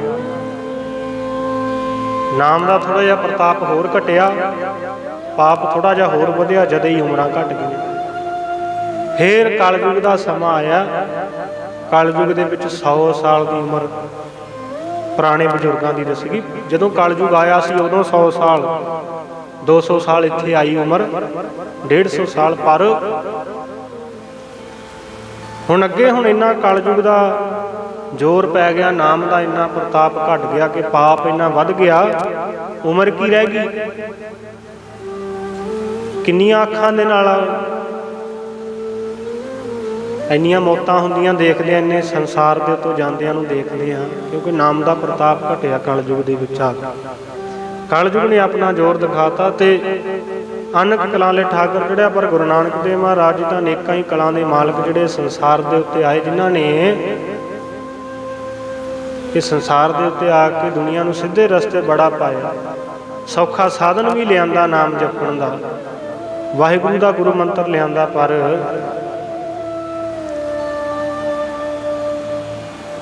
ਫਿਰ ਵੀ ਸਾਡੇ ਕੋਈ ਬਾਣੀ ਸਾਨੂੰ ਜਿੰਨਾ ਮਰਜ਼ੀ ਸਮਝਾਈ ਜਾਵੇ, ਮਹਾਰਾਜ ਕਹਿੰਦੇ ਨਾਨਕਾ ਤੂੰ ਮਿਲਣ ਕੀ ਵਰਿਆ ਸੀਮਤ ਕਹਾ ਰਹੀ। ਯੁੱਗ ਭਾਵੇਂ ਕਿੰਨੇ ਬੀਤ ਗਏ, ਪਰ ਆ ਮਨੁੱਖਾ ਦੇ ਹੀ ਮਿਲ ਗਈ ਨਾ ਤੈਨੂੰ, ਇਹ ਪਰਮਾਤਮਾ ਨੂੰ ਮਿਲਣ ਦੀ ਵਾਰੀ ਹੈ। ਇਹਦੇ ਵਿੱਚ ਹੀ ਮਹਾਰਾਜ ਕਹਿੰਦੇ ਜੇ ਪਰਮਾਤਮਾ ਨੂੰ ਮਿਲ ਸਕਦਾ ਤਾਂ ਮਿਲ ਲੈ। ਫਿਰ ਇਹੋ ਜਿਹਾ ਸਮਾਂ ਜੇ ਆ ਗਿਆ, ਫਿਰ ਤੇਰੇ ਕੁਝ ਵੀ ਹੱਥ ਨਹੀਂ ਲੱਗਣਾ। ਜਦੋਂ ਇਹ ਦੇਹੀ ਦੇ ਵਿੱਚੋਂ ਸਵਾਸ ਨਿਕਲੇ। ਧੰਨ ਸ੍ਰੀ ਗੁਰੂ ਨਾਨਕ ਦੇਵ ਮਹਾਰਾਜ ਜੀ ਜਗਤ ਜਲੰਦੇ ਨੂੰ ਤਾਰਦੇ ਤਾਰਦੇ ਅੱਜ ਲਾਹੌਰ ਦੀ ਧਰਤੀ ਤੇ ਪਹੁੰਚੇ ਤੇ ਬਾਹਰ ਇੱਕ ਦਰਖਤ ਦੀ ਛਾਂ ਹੇਠ ਆਪਣਾ ਰਹਿਣ ਬਸੇਰਾ ਕੀਤਾ, ਆਸਣ ਲਾਇਆ, ਉੱਥੇ ਬਹਿ ਕੇ ਕੀਰਤਨ ਕਰਦੇ ਨੇ ਮਹਾਰਾਜ। ਜਿਨ੍ਹਾਂ ਦਾ ਬਾਣੀ ਦੇ ਨਾਲ ਪ੍ਰੇਮ ਹੁੰਦਾ, ਗੁਰੂ ਦੇ ਨਾਲ ਪ੍ਰੇਮ ਹੁੰਦਾ, ਕੋਈ ਟਾਵੇਂ ਟਾਵੇਂ ਸਰੋਤੇ ਰੋਜ਼ ਹੀ ਸੁਣ ਨਾ ਜਾਂਦੇ। ਕਿਉਂਕਿ ਪਹਿਲਾਂ ਵੀ ਦੱਸਿਆ ਕਲਯੁਗ ਦੇ ਸਮੇਂ ਦੇ ਵਿੱਚ ਸਿਰਫ ਕੀਰਤਨ ਨੂੰ ਪ੍ਰਧਾਨਗੀ ਤਾਂ ਦਿੱਤੀ ਗਈ ਹੈ ਕਿਉਂਕਿ ਧੰਨ ਸ੍ਰੀ ਗੁਰੂ ਨਾਨਕ ਦੇਵ ਮਹਾਰਾਜ ਨੇ ਸੰਸਾਰ ਦੇ ਉੱਤੇ ਆ ਕੇ ਇੱਕ ਕੀਰਤਨ ਦੇ ਜ਼ੋਰ ਤੇ ਹੀ ਇਹ ਪਾਪੀਆਂ ਨੂੰ ਪਲਟ ਕੇ ਕੌਡੇ ਰਾਖਸ਼ ਵਰਗਿਆਂ ਦੇ ਹੱਥ ਦੇ ਵਿੱਚ ਮਾਲਾ ਫੜਾਤੀ। ਆਖੋ ਸਤਿਨਾਮ। ਸੱਜਣ ਠੱਗ ਵਰਗਿਆਂ ਦੀ ਜ਼ਿੰਦਗੀ ਬਦਲਤੀ। ਕਿਹਦੇ ਨਾਲ? ਗੁਰਬਾਣੀ ਦੇ ਕੀਰਤਨ ਦੇ ਨਾਲ, ਸ਼ਬਦ ਦੇ ਨਾਲ। ਸਾਰੀ ਜ਼ਿੰਦਗੀ ਭਾਈ ਮਰਦਾਨਾ ਜੀ ਨੇ ਨਾਲ ਰਹਿ ਕੇ ਸੇਵਾ ਕੀਤੀ, ਰਬਾਬ ਵਜਾਈ। ਧੰਨ ਸ੍ਰੀ ਗੁਰੂ ਨਾਨਕ ਦੇਵ ਮਹਾਰਾਜ ਜੀ ਆਪਣੇ ਮੁਖਾਰ ਬਿੰਦ ਤੋਂ ਕੀਰਤਨ ਕਰਿਆ ਕਰਦੇ ਸੀ ਤੇ ਭਾਈ ਮਰਦਾਨਾ ਜੀ, ਕਿਉਂਕਿ ਭਾਈ ਮਰਦਾਨਾ ਜੀ ਕੋਈ ਆਮ ਰਾਗੀ ਨਹੀਂ ਸੀ, ਉਹਨਾਂ ਨੂੰ ਪਹਿਲਾਂ ਹੀ ਗਿਆਨ ਹੋ ਜਾਂਦਾ ਸੀ। ਮਹਾਰਾਜ ਦੇ ਨਾਲ ਰਹਿ ਕੇ ਪਹਿਲਾਂ ਹੀ ਇੰਨਾ ਗਿਆਨ ਹੋ ਗਿਆ ਸੀ ਕਿ ਮਹਾਰਾਜ ਕਿਹੜੇ ਰਾਗ ਦੇ ਵਿੱਚ ਹੁਣ ਬਾਣੀ ਉਚਾਰਨਗੇ, ਕਿਹੜੇ ਰਾਗ ਦੇ ਵਿੱਚ ਧੁਰ ਦਰਗਾਹ ਤੋਂ ਬਾਣੀ ਆਉਣੀ ਹੈ ਤਾਂ ਉਸੇ ਰਾਗ ਦੇ ਵਿੱਚ ਰਬਾਬ ਦੀਆਂ ਸੁਰਾਂ ਛੇੜ ਲੈਂਦੇ ਸੀ। ਤੇ ਹਰ ਰੋਜ਼ ਦਾ ਨਿਤਨੇਮ ਸੀ, ਨਿਤਨੇਮ ਵੀ ਪੱਕਾ ਸੀ। ਆਸਾ ਦੀ ਵਾਰ ਦਾ ਕੀਰਤਨ, ਭਾਵੇਂ ਜਿੰਨਾ ਮਰਜ਼ੀ ਕੋਈ ਮੌਸਮ ਖਰਾਬ ਹੋਵੇ, ਕੁਝ ਵੀ ਹੋਵੇ, ਪਰ ਆਸਾ ਦੀ ਵਾਰ ਦਾ ਕੀਰਤਨ ਸੀ ਜਿਹੜਾ ਉਹ ਕਦੇ ਵੀ ਖੰਝਾਇਆ ਨਹੀਂ ਸੀ। ਜਿਹੜੀ ਸ਼ੁਰੂ ਤੋਂ ਗੁਰੂ ਨਾਨਕ ਦੇ ਘਰ ਦੇ ਵਿੱਚ ਮਰਿਆਦਾ ਚੱਲੀ ਆਉਂਦੀ ਸੀ। 10 ਗੁਰੂਆਂ ਦੇ ਸਮੇਂ ਦੇ ਵਿੱਚ ਇੱਕ ਦਿਨ ਵੀ ਆਸਾ ਦੀ ਵਾਰ ਤੋਂ ਬਿਨਾਂ ਨਹੀਂ ਗਿਆ। ਆਸਾ ਦੀ ਵਾਰ ਦਾ ਕੀਰਤਨ ਹੁੰਦਾ ਹੀ ਸੀ। ਸਭਨਾਂ ਦੀਆਂ ਆਸਾਂ ਪੂਰਨ ਕਰਨ ਵਾਲੀ ਬਾਣੀ ਆਸਾ ਦੀ ਵਾਰ। ਜਿਹੜਾ ਆਸਾ ਦੀ ਵਾਰ ਦਾ ਕੀਰਤਨ ਸੁਣਦਾ ਹੈ, ਆਸਾ ਦੀ ਵਾਰ ਦੀ ਬਾਣੀ ਨੂੰ ਪੜ੍ਹਦਾ ਹੈ, ਸਾਧ ਸੰਗਤ ਜੀ, ਉਹਦੀਆਂ ਮਨ ਦੀਆਂ ਮੁਰਾਦਾਂ ਆਪਣੇ ਆਪ ਪੂਰੀਆਂ ਹੋ ਜਾਣਗੀਆਂ। ਆਸਾਂ ਪੂਰੀਆਂ ਕਰਨ ਵਾਲੀ ਬਾਣੀ ਹੈ ਆਸਾ ਦੀ ਵਾਰ। ਰੋਜ਼ ਦੀ ਤਰ੍ਹਾਂ ਅੰਮ੍ਰਿਤ ਵੇਲੇ ਧੰਨ ਸ੍ਰੀ ਗੁਰੂ ਨਾਨਕ ਦੇਵ ਮਹਾਰਾਜ ਜੀ ਦੇ ਭਾਈ ਮਰਦਾਨਾ ਜੀ ਰਬਾਬ ਛੇੜਦੇ ਨੇ। ਆਸਾ ਦੀ ਵਾਰ ਦਾ ਕੀਰਤਨ ਹੁੰਦਾ ਸੀ ਤੇ ਮਹਾਰਾਜ 10ਵੇਂ ਸ਼ਲੋਕ ਦੇ ਵਿੱਚ ਪਹੁੰਚੇ। 10ਵਾਂ ਸ਼ਲੋਕ ਜਿਹੜਾ ਬਾਣੀ ਦਾ ਆਸਾ ਦੀ ਵਾਰ ਦਾ ਚੱਲ ਰਿਹਾ ਸੀ ਤੇ ਅੱਜ ਇੱਕ ਨਵਾਂ ਜਿਹੜਾ ਪ੍ਰੇਮੀ ਆ ਕੇ, ਜਿਹੜਾ ਇੱਕ ਬੜਾ ਵੱਡਾ ਸੇਠ ਸੀ, ਉਹ ਆ ਕੇ ਬੈਠ ਗਿਆ ਤੇ 10ਵੇਂ ਸ਼ਲੋਕ ਦਾ ਉਚਾਰਨ ਹੋ ਰਿਹਾ ਸੀ ਮਹਾਰਾਜ ਦੇ ਮੁਖਾਰ ਬਿੰਦ ਤੋਂ। ਉਹ ਤੈਨੂੰ ਵਿਸਰਿਆ ਕਰਤਾਰ ਜਿੰਦੇ ਮੇਰੀਏ, ਵਿਸਰਿਆ ਕਰਤਾਰ ਜਿੰਦੇ ਮੇਰੀਏ।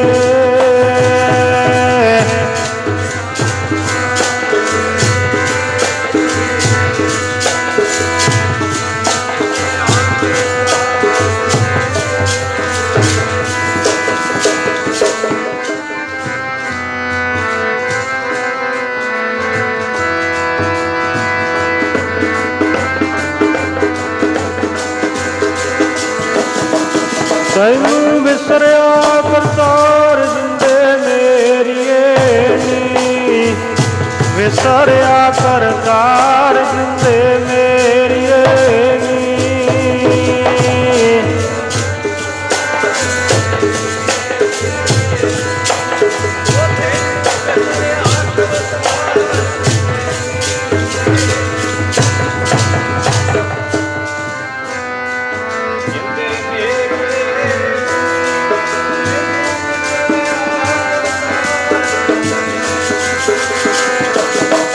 ਤੈਨੂੰ ਵਿਸਰਿਆ ਕਰਤਾਰ, ਤੈਨੂੰ ਵਿਸਰਿਆ ਕਰਤਾਰ, ਵਿਸਰਿਆ ਕਰਤਾਰ, ਵਿਸਰਿਆ ਕਰਤਾਰ।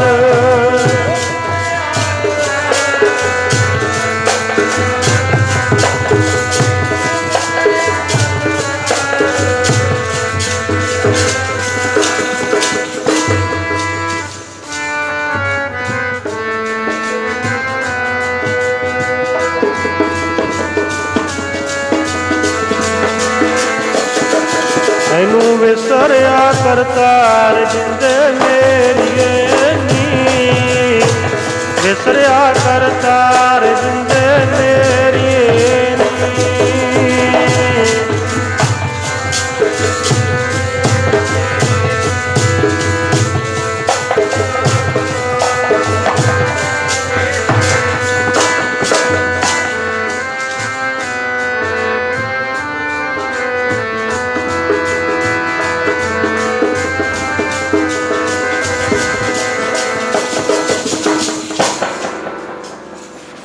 ਭਾਈ ਮਰਦਾਨਾ ਜੀ ਰਬਾਬ ਵਜਾ ਰਹੇ ਸੀ ਤੇ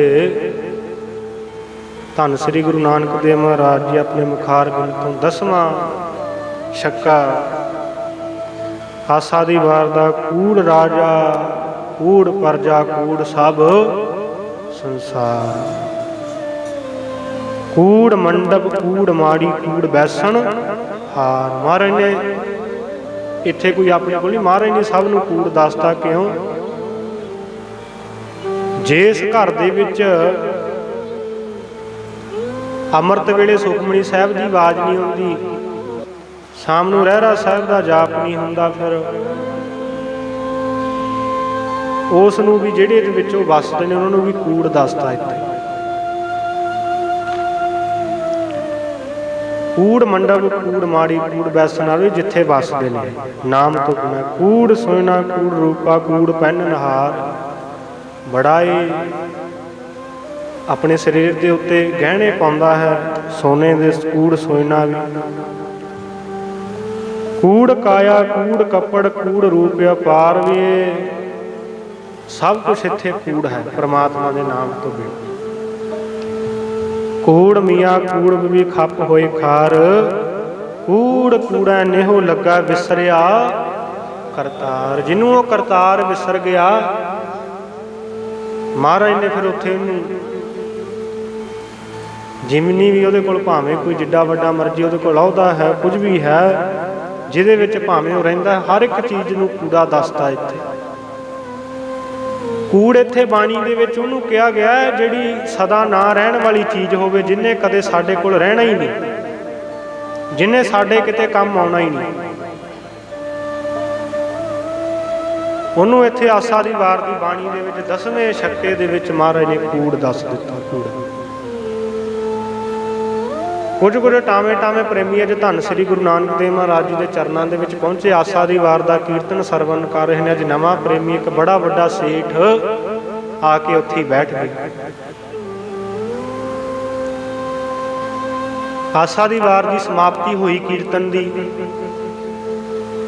ਭਾਈ ਮਰਦਾਨਾ ਜੀ ਨੇ ਅਰਦਾਸ ਬੇਨਤੀ ਕੀਤੀ ਕਿ ਮਹਾਰਾਜ ਕਿਰਪਾ ਕਰਿਓ, ਚਰਨਾਂ ਦੀ ਪ੍ਰੀਤੀ ਬਖਸ਼ਿਓ ਤੇ ਕਾਮ ਕ੍ਰੋਧ ਲੋਭ ਮੋਹ ਹੰਕਾਰ ਤੋਂ ਬਚਾਉਣਾ।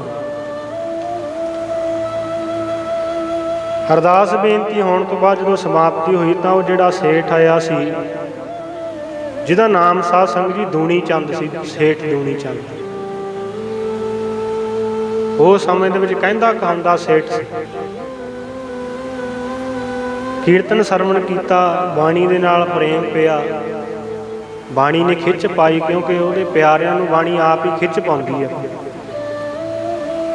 ਮਹਾਰਾਜ ਦੇ ਚਰਨਾਂ ਦੇ ਵਿੱਚ ਨਮਸਕਾਰ ਕੀਤੀ ਤੇ ਮਹਾਰਾਜ ਨੂੰ ਬੇਨਤੀ ਕੀਤੀ, ਅਰਜ਼ੋਈ ਕੀਤੀ, ਮਹਾਰਾਜ ਕਿਰਪਾ ਕਰਿਓ, ਆਪ ਜੀ ਮੇਰੇ ਘਰ ਦੇ ਵਿੱਚ ਆਓ ਤੇ ਦੁਪਹਿਰ ਦਾ ਪ੍ਰਸ਼ਾਦਾ ਹੈ ਜਿਹੜਾ, ਆਪ ਜੀ ਕਿਰਪਾ ਕਰੋ ਮੇਰੇ ਘਰ ਆ ਕੇ ਛਕ ਲਓ ਜੀ। ਤਾਂ ਮਹਾਰਾਜ ਤਾਂ ਸਭ ਕੁਝ ਜਾਣੀ ਜਾਣ ਸੀ, ਘਟ ਘਟ ਕੇ ਅੰਤਰ ਕੀ ਜਾਣ ਤਾਂ ਭਲੇ ਬੁਰੇ ਕੀ ਪੀਰ ਪਛਾਣ। ਉਹ ਸਮਾਂ ਨਾ ਸਾਡੇ ਇੱਕ ਸਰਾਧਾਂ ਦਾ ਸਮਾਂ ਆਉਂਦਾ ਹੁੰਦਾ, ਉਦੋਂ ਉਹਨੇ ਆਪਣੇ ਸੇਠ ਨੇ ਨਾ ਆਪਣੇ ਪਿਤਾ ਦਾ ਸਰਾਧ ਕੀਤਾ ਸੀ। ਮਹਾਰਾਜ ਹੱਸ ਕੇ ਕਹਿੰਦੇ ਕੋਈ ਗੱਲ ਨਹੀਂ, ਚਲੋ ਅਸੀਂ ਤੁਹਾਡੇ ਮਗਰ ਹੀ ਆਉਂਦੇ ਹਾਂ। ਮਹਾਰਾਜ ਨੂੰ ਸਭ ਕੁਝ ਪਤਾ ਸੀ ਕਿ ਉਹ ਕਾਹਤੋਂ ਬੁਲਾ ਰਿਹਾ ਸੀ। ਚਲੇ ਗਿਆ, ਜਾ ਕੇ ਲੰਗਰ ਪਾਣੀ ਤਿਆਰ ਕਰ ਲਿਆ ਤੇ ਮਹਾਰਾਜ ਜੀ ਪਹੁੰਚ ਕੇ ਨਾਲ ਭਾਈ ਬਾਲਾ ਜੀ ਮਰਦਾਨਾ ਨੇ, ਜਿਹੜੇ ਪੱਕੇ ਮਹਾਰਾਜ ਦੇ ਸਾਰੀ ਜ਼ਿੰਦਗੀ ਜਿਨ੍ਹਾਂ ਨੇ ਪ੍ਰੇਮ ਨਿਭਾਇਆ ਮਹਾਰਾਜ ਦੇ ਨਾਲ। ਭਾਈ ਮਰਦਾਨਾ ਜੀ ਸਿੱਖ ਧਰਮ ਦੇ ਵਿੱਚ ਪਹਿਲਾ ਸਿੱਖ ਹੋਇਆ ਜਿਹਨੇ ਸਭ ਤੋਂ ਜ਼ਿਆਦਾ ਗੁਰੂ ਨਾਨਕ ਦੇਵ ਮਹਾਰਾਜ ਦੇ ਨਾਲ ਰਹਿ ਕੇ, ਪਹਿਲਾ ਸਿੱਖ ਜਿਹਨੇ ਆਪਣੇ ਸਰੀਰ ਦੇ ਰੂਪੇ ਅਨੇਕਾਂ ਹੀ ਕਸ਼ਟ ਝੱਲਣੇ, ਅਨੇਕਾਂ ਹੀ ਭੁੱਖ ਝੱਲੀ ਹੈ। ਇਹ ਨਹੀਂ ਸੀ ਤਾਂ ਪਤਾ ਹੁੰਦਾ ਮਹਾਰਾਜ ਨੇ ਕਿੱਧਰ ਨੂੰ ਪੈਦਲ ਮਾਰਚ ਚੱਲਣ ਦਾ ਹੁਕਮ ਕਰ ਦਿੰਦੇ ਸੀ, ਕਿਉਂਕਿ ਉਦੋਂ ਕੋਈ ਬਹੁਤੇ ਸਾਧਨ ਨਹੀਂ ਸੀ ਹੁੰਦੇ, ਪੈਦਲ ਹੀ ਮਾਰਚ ਕਰਿਆ ਕਰਦੇ ਸੀ। ਮਹਾਰਾਜ ਨੇ ਹੁਕਮ ਕਰ ਦੇਣਾ ਵੀ ਅੱਜ ਜਿਹੜੇ ਵੀ ਨਗਰ ਨੂੰ ਜਿੱਥੇ ਵੀ ਕਿਸੇ ਮਾੜੇ ਕਰਮ ਕਰਨ ਵਾਲੇ ਦਾ ਭਲਾ ਕਰਨ ਜਾਣਾ, ਉਧਰ ਨੂੰ ਹੀ ਲੈ ਜਾਣਾ। ਤੇ ਸੇਠ ਦੂਣੀ ਚੰਦ ਦੇ ਘਰੇ ਮਹਾਰਾਜ ਪਹੁੰਚ ਗਏ, ਨਾਲ ਭਾਈ ਬਾਲਾ ਜੀ ਮਰਦਾਨਾ ਜੀ ਬੈਠ ਕੇ ਤੇ ਮਹਾਰਾਜ ਲਈ ਭੋਜਨ ਨੂੰ ਕਹਿੰਦੇ ਲਿਆਈਏ ਮਹਾਰਾਜ, ਪ੍ਰਸ਼ਾਦਾ ਛਕਾਈਏ ਲੰਗਰ। ਤਾਂ ਮਹਾਰਾਜ ਕਹਿੰਦੇ ਪਹਿਲਾਂ ਇਹਨਾਂ ਨੂੰ ਜਿਹੜੇ ਹੋਰ ਪਿਆਰੇ ਆਏ ਨੇ ਇਹਨਾਂ ਨੂੰ ਛਕਾ ਦਿਓ। ਉੱਥੇ ਪੰਡਤ ਲੋਕ ਵੀ ਪ੍ਰਸ਼ਾਦਾ ਛਕਣ ਆਏ ਹੋਏ ਸੀ। ਪ੍ਰਸ਼ਾਦਾ ਛਕਾਤਾ ਉਹਨਾਂ ਨੂੰ, ਤੇ ਪ੍ਰਸ਼ਾਦਾ ਛਕਾਉਣ ਤੋਂ ਬਾਅਦ ਧੰਨ ਸ੍ਰੀ ਗੁਰੂ ਨਾਨਕ ਦੇਵ ਮਹਾਰਾਜ ਨੇ ਪੁੱਛਿਆ ਵੀ ਇਹ ਪ੍ਰਸ਼ਾਦਾ ਛਕਾਉਣ ਦੇ ਵਿੱਚ ਕੀ ਪ੍ਰਯੋਜਨ ਹੈ, ਵੀ ਇੰਨੀਆਂ ਸੰਗਤ ਵੀ ਆਈ ਹੋਈ ਆ, ਇੰਨੇ ਬ੍ਰਾਹਮਣ ਲੋਕ ਆਏ ਨੇ ਪ੍ਰਸ਼ਾਦਾ ਛਕਣ। ਤਾਂ ਉਹਨੇ ਦੱਸਿਆ ਕਿ ਮਹਾਰਾਜ ਅੱਜ ਮੇਰੇ ਪਿਤਾ ਦਾ ਸ਼ਰਾਧ ਹੈ। ਕਹਿੰਦਾ ਆਪਣੇ ਪਿਤਾ ਦੇ ਸ਼ਰਾਧ ਕਰਕੇ ਮੈਂ ਜਿਹੜਾ ਇਹਨਾਂ ਨੂੰ ਪ੍ਰਸ਼ਾਦਾ ਛਕਾਇਆ ਆਪਣੇ ਪਿਤਰਾਂ ਦੀ ਤ੍ਰਿਪਤੀ ਵਾਸਤੇ। ਤਾਂ ਮਹਾਰਾਜ ਹੱਸ ਕੇ ਬੋਲੇ ਚਲੋ ਠੀਕ ਹੈ। ਤਾਂ ਉਹ ਬ੍ਰਾਹਮਣਾਂ ਨੂੰ ਪੁੱਛਿਆ, ਉਹ ਆਪਣਾ ਲੰਗਰ ਪਾਣੀ ਛਕ ਕੇ ਪਾਰ ਗਏ। ਇੱਕ ਨੂੰ ਪੁੱਛਿਆ ਵੀ ਇਹਦੇ ਪਿਤਾ ਦੀ ਤ੍ਰਿਪਤੀ ਹੋ ਗਈ? ਕਹਿੰਦਾ ਹਾਂ ਜੀ ਹੋ ਗਈ। ਕਹਿੰਦਾ ਸਾਨੂੰ ਛਕਾਤਾ। ਕਹਿੰਦਾ ਇਹਦੇ ਪਿਤਾ ਤੱਕ ਭੋਜਨ ਪਹੁੰਚ ਗਿਆ, ਪ੍ਰਸ਼ਾਦਾ ਪਹੁੰਚ ਗਿਆ। ਸਾਧ ਸੰਗਤ ਜੀ, ਜਦੋਂ ਮਹਾਰਾਜ ਨੇ ਦੱਸਿਆ ਕਿ ਤੂੰ ਤਾਂ ਇਹਨਾਂ ਨੂੰ ਪ੍ਰਸ਼ਾਦਾ ਛਕਾਤਾ, ਤੇਰੇ ਤਾਂ ਮਨ ਦੇ ਵਿੱਚ ਇਹੀ ਹੈ ਤੇਰੇ ਪਿਤਾ ਦੀ ਵੀ ਭੁੱਖ ਮਿਟ ਗਈ ਹੋਏਗੀ, ਉਹਦੇ ਵੀ ਤੇਰੇ ਪਿਤਰਾਂ ਦੀ ਤ੍ਰਿਪਤੀ ਹੋ ਗਈ ਹੋਵੇਗੀ, ਪਰ ਤੂੰ ਇੰਨਾ ਗੱਲ ਚੇਤੇ ਰੱਖੀ, ਇੱਥੋਂ ਪੱਛਮ ਦਿਸ਼ਾ ਵੱਲ 10 ਕੁ ਮੀਲ ਦੀ ਦੂਰ ਤੇ ਤੇਰਾ ਜਿਹੜਾ ਪਿਤਾ ਹੈ ਉਹ ਮਾਸਾਹਾਰੀ ਜੂਨ ਦੀ ਜੂਨ ਦੇ ਵਿੱਚ ਪਿਆ, ਬਘਿਆੜ ਦੀ ਜੂਨ ਦੇ ਵਿੱਚ ਪਿਆ, ਭੁੱਖਾ ਤੜਫ ਰਿਹਾ। ਉਹਨੂੰ ਕਿੰਨੇ ਦਿਨ ਹੋ ਗਏ ਮਾਸ ਛਕਣ ਨੂੰ ਨਹੀਂ ਮਿਲਿਆ। ਮਾਸਾਹਾਰੀ ਜਾਨਵਰ ਹੁੰਦੇ ਨੇ, ਉਹ ਮਾਸ ਤੋਂ ਬਿਨਾਂ ਕੁਝ ਵੀ ਨਹੀਂ ਛਕਦੇ, ਪਰ ਭਾਵੇਂ ਉਹਦਾ ਮਗਰ ਮੂਹਰੇ ਸ਼ੇਰ ਦੇ ਮੂਹਰੇ ਜਿੰਨੀ ਮਰਜ਼ੀ ਕੋਈ ਖੀੜ ਕੜਾਹ ਬਣਾ ਕੇ ਰੱਖ ਦਿਓ, ਉਹ ਪ੍ਰਸ਼ਾਦਾ ਖੀੜ ਜਾਂ ਕੜਾਹ ਨਹੀਂ ਛਕੂਗਾ, ਉਹਨੂੰ ਤਾਂ ਮਾਸ ਹੀ ਚਾਹੀਦਾ, ਜਿਹੜੀ ਉਹਦੀ ਖੁਰਾਕ। ਤੇ ਗਊ ਦੇ ਮੂਹਰੇ ਜਿੱਡਾ ਜਿਹੋ ਜਿਹਾ ਮਰਜ਼ੀ ਮਾਸ ਰੱਖਦੇ, ਗਊ ਕਦੇ ਭੁੱਖੀ ਮਰ ਜੂਗੀ, ਕਦੇ ਸਾਧ ਸੰਗਤ ਜੀ ਮਾਸ ਨਹੀਂ ਖਾਊਗੀ।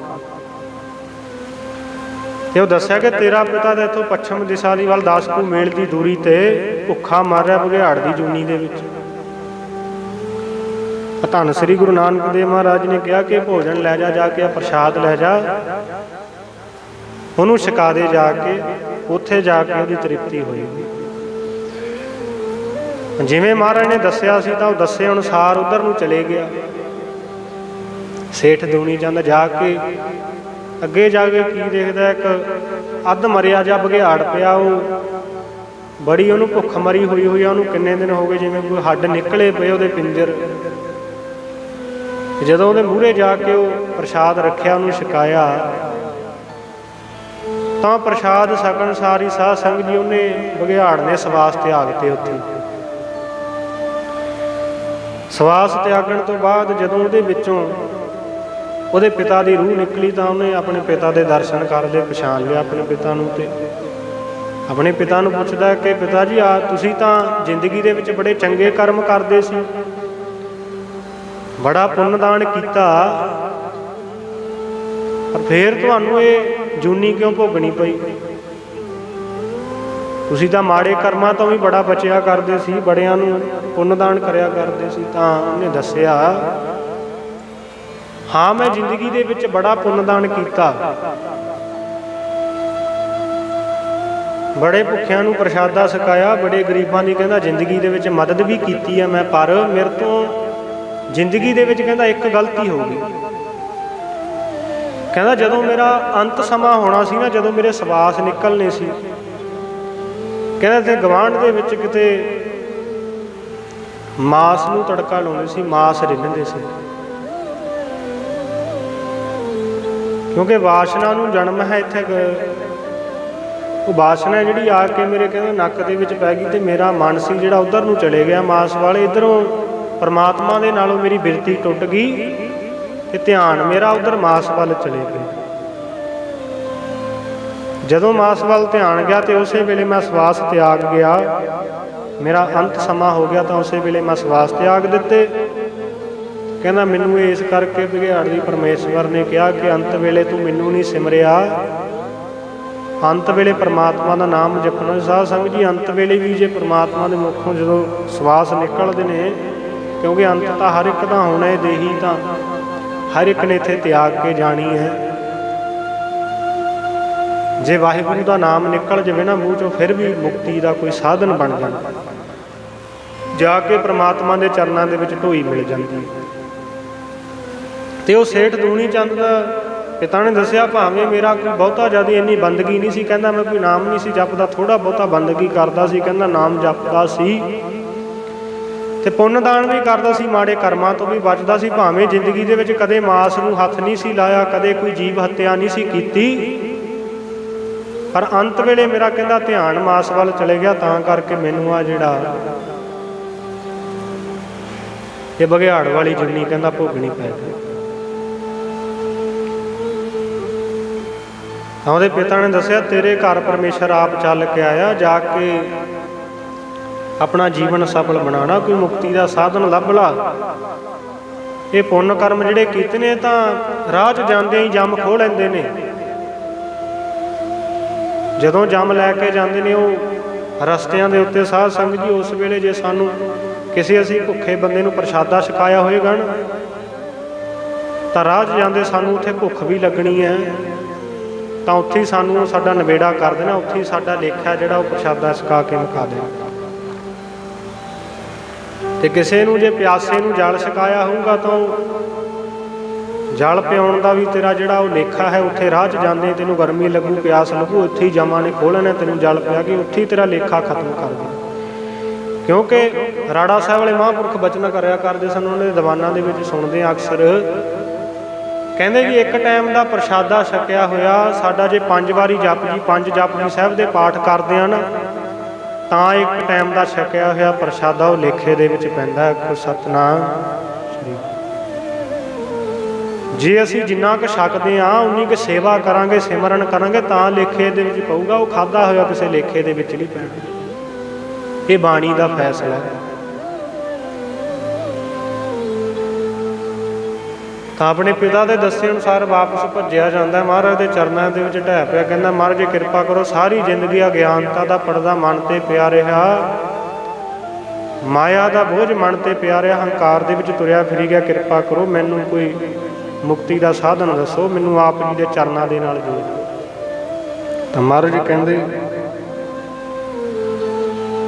ਸਮਾਂ ਪੈ ਕੇ ਵੀ ਤੈਨੂੰ ਸਮਝ ਆ ਜਾਏਗੀ। ਮਹਾਰਾਜ ਨੇ ਪੁੱਛਿਆ, ਮਕਾਨ ਦੇ ਉੱਤੇ ਆਪਣੇ ਤੂੰ 7 ਝੰਡੀਆਂ ਲਾਈਆਂ, ਕਾਹਦੇ ਵਾਸਤੇ ਲਾਈਆਂ?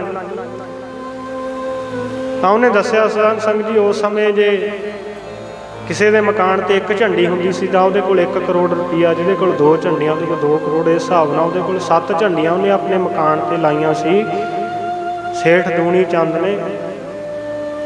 ਤਾਂ ਉਹਦੇ ਕੋਲ 7 ਕਰੋੜ ਰੁਪਈਆ ਕੈਸ਼ ਸੀ, ਉਸ ਸਮੇਂ ਪੈਸਾ ਸੀ। ਤੇ ਮਹਾਰਾਜ ਨੂੰ ਦੱਸਦਾ ਕਿ ਮਹਾਰਾਜ ਮੇਰੇ ਕੋਲ 7 ਕਰੋੜ ਰੁਪਇਆ, ਤਾਂ ਇਹ ਮੈਂ 7 ਝੰਡੀਆਂ ਆਪਣੇ ਮਕਾਨ ਦੇ ਉੱਤੇ ਲਾਈਆਂ। ਉਸ ਸਮੇਂ ਦੇ ਵਿੱਚ ਲਾਉਂਦੇ ਸੀ ਜਿਹੜੇ ਸੇਠ ਲੋਕ ਹੁੰਦੇ ਸੀ। ਮਹਾਰਾਜ ਕਹਿੰਦੇ ਕੋਈ ਗੱਲ ਨਹੀਂ, ਇੱਦਾਂ ਕਰ, ਫਿਰ ਆਹ ਸੂਈ ਲੈ ਜਾ। ਉਹ ਸੂਈ ਫੜਾਤੀ ਸੇਠ ਦੂਣੀ ਚੰਦ ਨੂੰ। ਤੇ ਮਹਾਰਾਜ ਤੋਂ ਪੁੱਛਿਆ ਕਿ ਮਹਾਰਾਜ ਇਹਦਾ ਮੈਂ ਕੀ ਕਰਨਾ? ਕਹਿੰਦੇ ਅੱਗੇ ਜਾ ਕੇ ਤੇਰੇ ਤੋਂ ਪਰਲੋਕ ਦੇ ਵਿੱਚ ਲਵਾਂਗੇ, ਅੱਗੇ ਜਾ ਕੇ ਤੇਰੇ ਨਾਲ ਮਿਲਾਪ ਹੋਣਗੇ, ਇਹ ਸੂਈ ਸਾਨੂੰ ਉੱਥੇ ਜਾ ਕੇ ਦੇ ਦੇ। 7 ਬਚਨ ਕਹਿ ਕੇ ਚਲੇ ਗਿਆ। ਕਹਿ ਕੇ ਜਦੋਂ ਵਾਪਸ ਆਪਣੀ ਘਰ ਵਾਲੀ ਕੋਲ ਜਾਂਦਾ, ਘਰ ਵਾਲੀ ਥੋੜ੍ਹੀ ਜਿਹੀ ਉਹਦੀ ਸਮਝਦਾਰੀ ਸੀ, ਉਹਨੂੰ ਦੱਸਿਆ ਕਿ ਆਹ ਸੂਈ ਦਿੱਤੀ ਆ ਮਹਾਰਾਜ ਨੇ। ਅੱਜ ਗੁਰੂ ਨਾਨਕ ਦੇਵ ਮਹਾਰਾਜ ਦਰਸ਼ਨ ਹੋਏ ਤੇ ਆਹ ਸੂਈ ਦੇ ਕੇ ਗਏ ਨੇ, ਤੇ ਕਹਿੰਦੇ ਕਿ ਇਹ ਸੂਈ ਤੇਰੇ ਤੋਂ ਅੱਗੇ ਪਰਲੋਕ ਦੇ ਵਿੱਚ ਜਾ ਕੇ ਲਵਾਂਗੇ। ਤੇ ਉਹਦੀ ਘਰ ਵਾਲੀ ਕਹਿੰਦੀ, ਮੂਰਖਾ, ਇਹ ਦੇਹੀ ਨਹੀਂ, ਜਦੋਂ ਨਾਲ ਨਹੀਂ ਜਾਣਾ, ਕੋਈ ਚੀਜ਼ ਨਹੀਂ ਨਾਲ ਜਾਣੀ, ਇਹ ਸੂਈ ਕਿਵੇਂ ਤੇਰੇ ਨਾਲ ਚਲੇ ਜਾਏਗੀ? ਚੱਲ ਆਪਾਂ ਕਹਿੰਦੀ ਗੁਰੂ ਨਾਨਕ ਮਹਾਰਾਜ ਦੇ ਚਰਨਾਂ ਦੇ ਵਿੱਚ, ਗੁਰੂ ਬਾਬਾ ਜੀ ਦੇ ਚਰਨਾਂ ਦੇ ਵਿੱਚ ਦੁਬਾਰਾ ਵਾਪਸ ਜਾਂਦੇ ਹਾਂ, ਇਹਦਾ ਕੋਈ ਹੱਲ ਦੱਸਣਗੇ ਮਹਾਰਾਜ। ਵਾਪਸ ਚਲੇ ਜਾਂਦੇ ਨੇ, ਜਾ ਕੇ ਮਹਾਰਾਜ ਦੇ ਚਰਨਾਂ ਦੇ ਵਿੱਚ ਬੇਨਤੀ ਕਰਦੇ ਨੇ, ਮਹਾਰਾਜ ਜਦੋਂ ਸਰੀਰ ਹੀ ਨਾਲ ਨਹੀਂ ਜਾਂਦਾ, ਕੋਈ ਵਸਤੂ ਨਾਲ ਨਹੀਂ ਜਾਂਦੀ, ਤਾਂ ਸੂਈ ਸਾਡੇ ਨਾਲ ਕਿਵੇਂ ਜਾਏਗੀ? ਤੁਸੀਂ ਕਿਹਾ ਕਿ ਇਹ ਸੂਈ ਤੇਰੇ ਤੋਂ ਪਰਲੋਕ ਦੇ ਵਿੱਚ ਲਵਾਂਗੇ। ਤਾਂ ਮਹਾਰਾਜ ਹੱਸ ਕੇ ਕਹਿੰਦੇ ਵੀ ਤੂੰ ਆ 7 ਝੰਡੀਆਂ ਆਪਣੇ ਮਕਾਨ ਦੇ ਉੱਤੇ ਲਾਈਆਂ, 7 ਕਰੋੜ ਰੁਪਏ ਤੂੰ ਕਹਿੰਦਾ ਮੇਰੇ ਕੋਲ, ਇਹ ਕਿਹੜਾ ਤੇਰੇ ਨਾਲ ਜਾਣਾ? ਇਹ ਵੀ ਤਾਂ ਇੱਥੇ ਧਰਿਆ ਧਰਾਈ ਰਹਿ ਜਾਣਾ ਹੈ। ਇਸ ਕਰਕੇ ਇਹਨੂੰ ਗੁਰੂ ਦੇ ਲੇਖੇ ਦੇ ਵਿੱਚ ਵੀ ਲਾਇਆ ਕਰ, ਦਸਵੰਧ ਵੀ ਕੱਢਿਆ ਕਰ। ਕਮਾਈ ਕੀਤੀ ਹੋਈ ਕੋਈ ਮਾੜੀ ਨਹੀਂ, ਕੋਈ ਮਿਹਨਤ ਕਰਕੇ ਆਪਣੀਆਂ ਉੱਚੀਆਂ ਬੁਲੰਦੀਆਂ ਤੇ ਪਹੁੰਚਦਾ ਕੋਈ ਮਾੜਾ ਨਹੀਂ। ਪਰ ਸਾਧ ਸੰਗਤ ਜੀ ਗੁਰੂ ਨੂੰ ਵੀ ਯਾਦ ਰੱਖਣਾ ਕਿ ਗੁਰੂ ਦੇ ਲੇਖੇ ਦੇ ਵਿੱਚ ਵੀ ਜਿਹਨੇ ਮੈਨੂੰ ਇਹ ਦਾਤਾਂ ਬਖਸ਼ੀਆਂ ਨੇ, ਮੇਰੇ ਤੇ ਕਿਰਪਾ ਕੀਤੀ ਹੈ, ਵੀ ਉਹਦੀ ਚਰਨਾਂ ਦੇ ਵਿੱਚ ਰਹਿ ਕੇ ਕੀਤੀ ਹੋਈ ਕਮਾਈ ਵੀ ਲੇਖੇ ਦੇ ਵਿੱਚ ਲਾਉਣੀ ਹੈ। ਤਾਂ ਮਹਾਰਾਜ ਨੇ ਰਸਤਾ ਦੱਸਿਆ, ਮਹਾਰਾਜ ਮੈਨੂੰ ਰਸਤਾ ਦੱਸਿਆ, ਉਹਦਾ ਕਿਹਾ ਕਿ ਲੰਗਰ ਛਕਾਇਆ ਕਰ, ਧਰਮ ਦੇ ਲੇਖੇ ਦੇ ਵਿੱਚ ਕਮਾਈ ਨੂੰ ਲਾ, ਥੋੜ੍ਹੀ ਬਹੁਤੀ ਆਪਣੇ ਗੁਜ਼ਾਰੇ ਜੋਗੀ ਰੱਖ। ਜਦੋਂ ਸਾਧ ਸੰਗਤ ਜੀ ਉਹਦੇ ਕੋਲ ਮਾਇਆ ਘਟਦੀ ਗਈ ਤਾਂ ਮਨ ਦੇ ਵਿੱਚੋਂ ਗਿਆਨਤਾ ਦਾ ਪਰਦਾ ਜਿਹੜਾ ਲੱਥਦਾ ਗਿਆ, ਮਾਇਆ ਦਾ ਬੋਝ ਮਨ ਦੇ ਵਿੱਚੋਂ ਰਹਿ ਕੇ ਮਨ ਸੀ ਜਿਹੜਾ ਪਵਿੱਤਰ ਹੋ ਗਿਆ ਗੰਗਾ ਦੀ ਨੀਰ ਨਾਲ।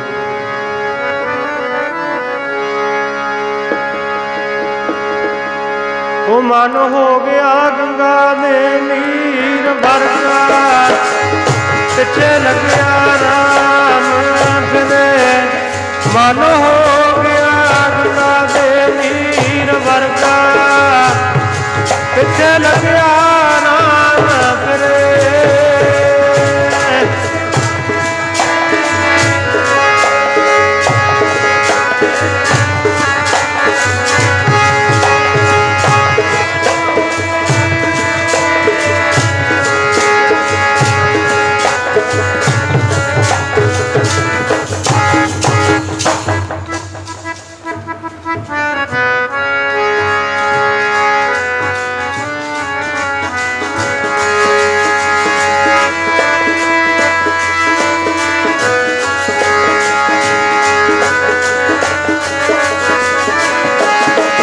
ਮਨ ਹੋ ਗਿਆ ਗੰਗਾ ਦੇ ਨੀਰ, ਹਾਂ ਗੰਗਾ ਦੇ ਨੀਰ ਵਰਗਾ, ਪਿੱਛੇ ਲੱਗਿਆ ਰਾਮ ਫਿਰੇ। ਮਨ ਹੋ ਗਿਆ ਗੰਗਾ ਦੇ ਨੀਰ ਵਰਗਾ, ਤੇ ਲੱਗਿਆ ਰਾਮ ਫਿਰੇ।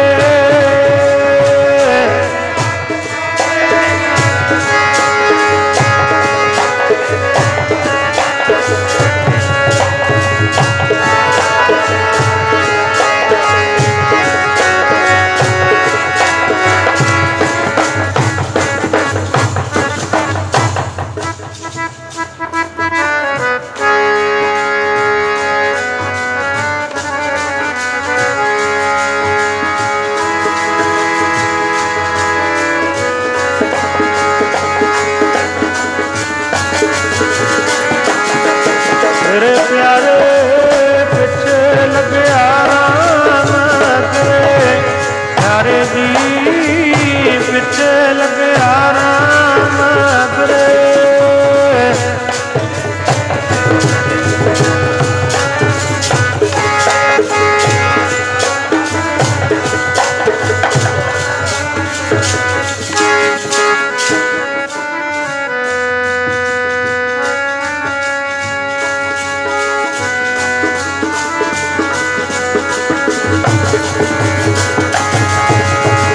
ਪਿੱਛੇ ਲੱਗਿਆ ਜੀ ਰਾਮ ਫਿਰੇ, ਪਿੱਛੇ ਲੱਗਿਆ ਹੋ ਰਾਮ ਫਿਰੇ।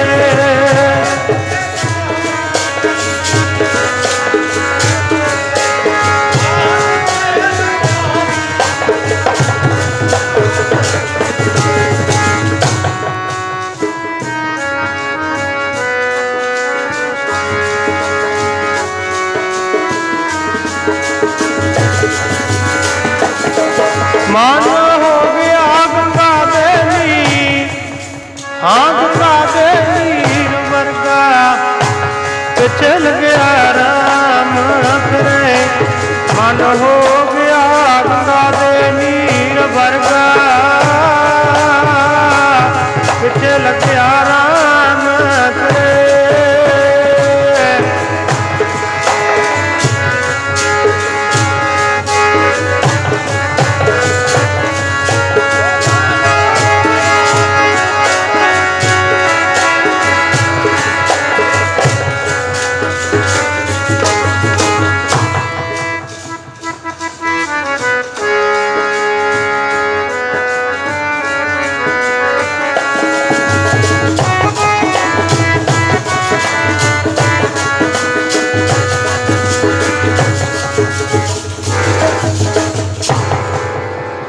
कबीर मन निर्मल भया जैसे गंगा नीर, पाछै लागो हर फिरै कहत कबीर कबीर।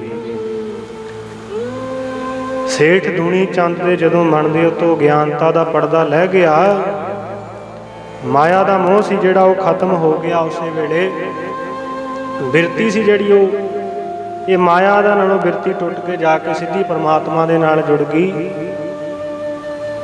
ਤੇ ਮਨ ਸੀ ਜਿਹੜਾ ਗੰਗਾ ਦੇ ਨੀਰ ਵਾਂਗ ਫਿਰ ਪਵਿੱਤਰ ਹੋ ਗਿਆ। ਜਿਹੜੇ ਪੰਜ ਵਿਕਾਰ ਨੇ ਕਾਮ ਕ੍ਰੋਧ ਲੋਭ ਮੋਹ ਹੰਕਾਰ ਤੋਂ ਰਹਿਤ ਹੋ ਗਿਆ ਤੇ ਬਿਰਤੀ ਪਰਮਾਤਮਾ ਦੇ ਨਾਲ ਜੁੜ ਗਈ। ਸਾਧ ਸੰਗਤ ਜੀ ਗੱਲ ਹੈ ਮਨ ਨੂੰ ਪਵਿੱਤਰ ਕਰਨ ਦੀ, ਮਨ ਨੂੰ ਗੁਰੂ ਦੇ ਨਾਲ ਜੋੜਨ ਦੀ।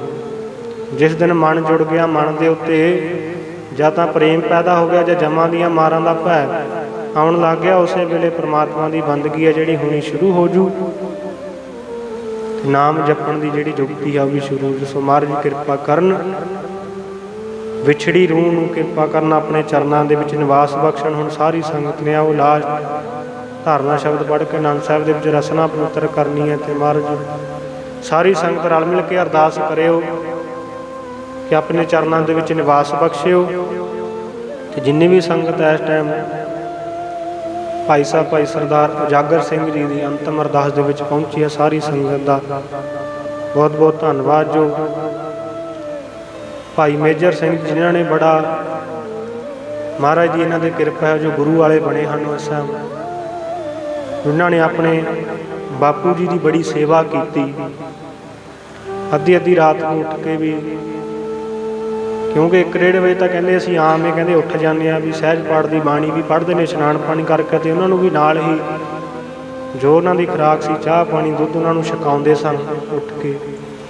ਸੋ ਇਹਨਾਂ ਦੀ ਸੇਵਾ ਵੀ ਇੱਕ ਦਿਨ ਘਾਲ ਥਾਏ ਪਏਗੀ, ਮਹਾਰਾਜ ਜ਼ਰੂਰ ਦਰ 'ਤੇ ਪ੍ਰਵਾਨ ਕਰਨਗੇ। ਕਿਉਂਕਿ ਮਾਤਾ ਪਿਤਾ ਦੀ ਸੇਵਾ ਪਹਿਲਾਂ ਵੀ ਦੱਸਦੇ ਹਾਂ, ਮਾਤਾ ਪਿਤਾ ਦੀ ਵੀ ਕੀਤੀ ਹੋਈ ਸੇਵਾ ਅੱਗੇ ਜਾ ਕੇ ਲੇਖੇ ਵਿੱਚ ਪੈਂਦੀ ਹੈ। ਅਤੇ ਸਾਜੇ ਅਸੀਂ ਮਾਤਾ ਪਿਤਾ ਦੀ ਅੱਜ ਸੇਵਾ ਕਰਾਂਗੇ ਨਾ, ਕੱਲ੍ਹ ਨੂੰ ਸਾਨੂੰ ਵੀ ਆਪਣੇ ਧੀਆਂ ਪੁੱਤਰਾਂ ਤੋਂ ਤਾਂ ਹੀ ਸੇਵਾ ਮਿਲੇਗੀ।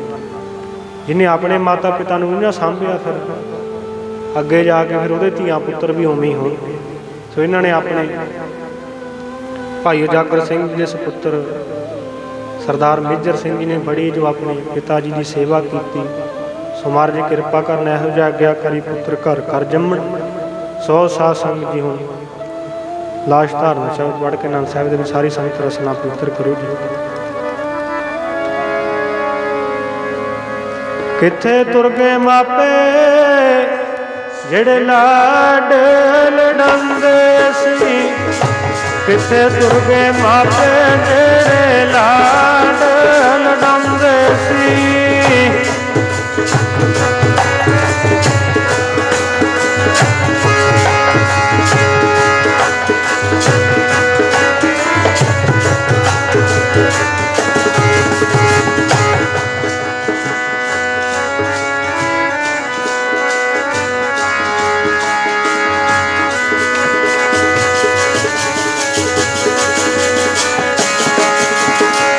ਕਿੱਥੇ ਤੁਰ ਗਏ ਮਾਪੇ, ਕਿੱਥੇ ਤੁਰ ਗਏ ਮਾਪੇ, ਕਿੱਥੇ ਤੁਰ ਗਏ ਮਾਪੇ, ਕਿੱਥੇ ਤੁਰ ਗਏ ਮਾਪੇ।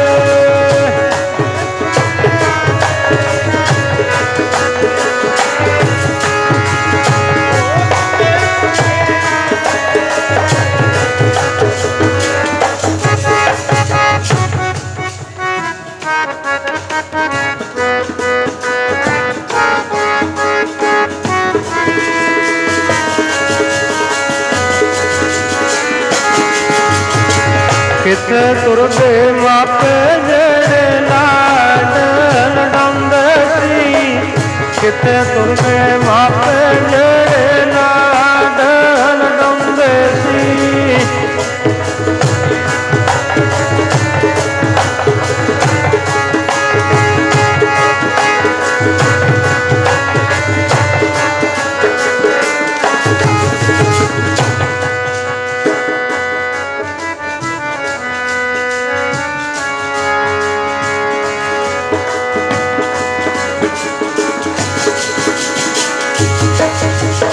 ਰਾਮਕਲੀ ਮਹੱਲਾ ਤੀਜਾ। ਆਨੰਦ ਇੱਕ ਓੰਕਾਰ ਸਤਿਗੁਰ ਪ੍ਰਸਾਦ। ਆਨੰਦ ਪਿਆ ਮੇਰੀ ਮਾਏ ਸਤਿਗੁਰੂ ਮੈਂ ਪਾਇਆ।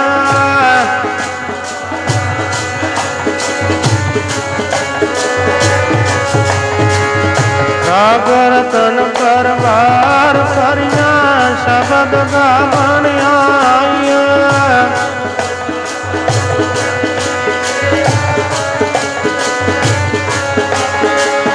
ਕਹਿ ਨਾਨਕ ਆਨੰਦ ਹੋਆ ਸਤਿਗੁਰੂ ਮੈਂ ਪਾਇਆ।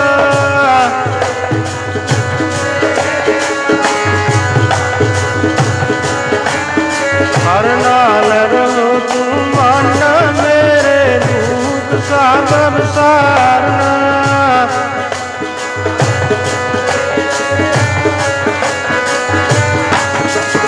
ਸਭਨਾ ਗਲਾ ਸਮਰੱਥ ਸੁਆਮੀ ਸੋ ਕਿਉ ਮਨੋ ਵਿਸਾਰੇ।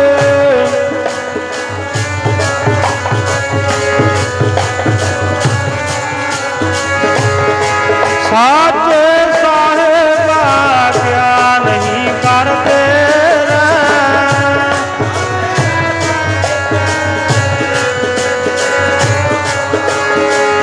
ਸਦਾ ਸਿਫਤ ਸਲਾਹ ਤੇਰੀ ਨਾਮ ਮਨ ਵਸਾਵੇ।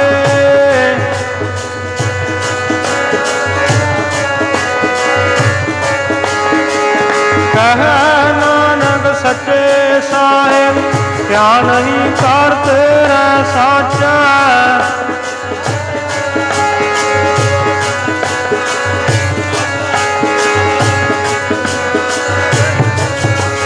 ਹਰ ਸਾਤ ਸੁਖ ਮਨ ਆਏ ਵਸਿਆ ਜਿਨ ਇੱਛਾ ਸਭ ਪੁਜਾਈਆਂ।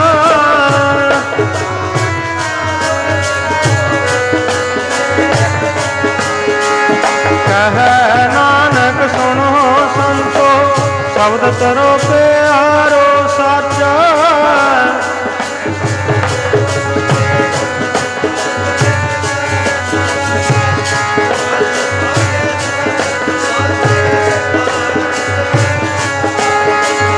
ਪੰਚ ਭੂਤ ਤੁਧ ਵਸ ਕੀਤੇ ਕਾਲ ਕੰਟਕ ਮਾਰਿਆ।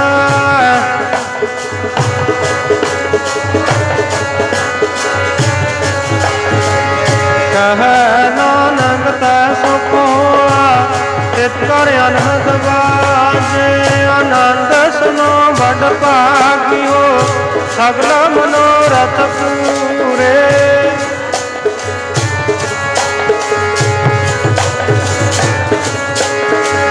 ਦੁਖ ਰੋਗ ਸੰਤਾਪ ਉਤਰੇ ਸੁਣੀ ਸੱਚੀ ਬਾਣੀ।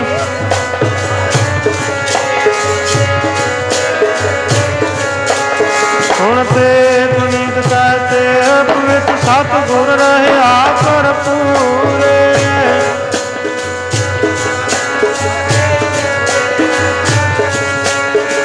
ਪਵਨ ਗੁਰੂ ਪਾਣੀ ਪਿਤਾ ਮਾਤਾ ਧਰਤ ਮਹੱਤ।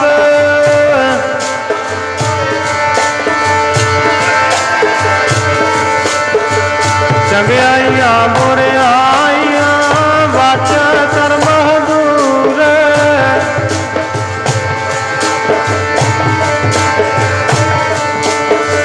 ਜਿਨੀ ਨਾਮਤ ਆਏ ਗਏ ਸਕਤ ਕਾਲ।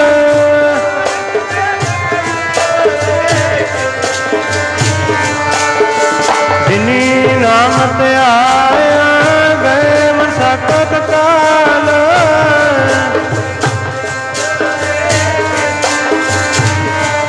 ਬੋਲੋ ਵਾਹਿਗੁਰੂ ਜੀ ਕਾ ਖਾਲਸਾ ਵਾਹਿਗੁਰੂ ਜੀ ਕੀ ਫਤਿਹ ਫਤਿਹ।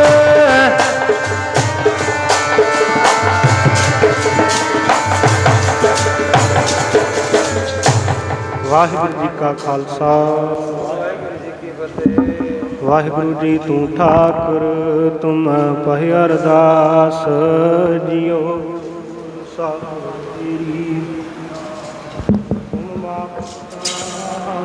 ਬਾਰਕ ਤੇ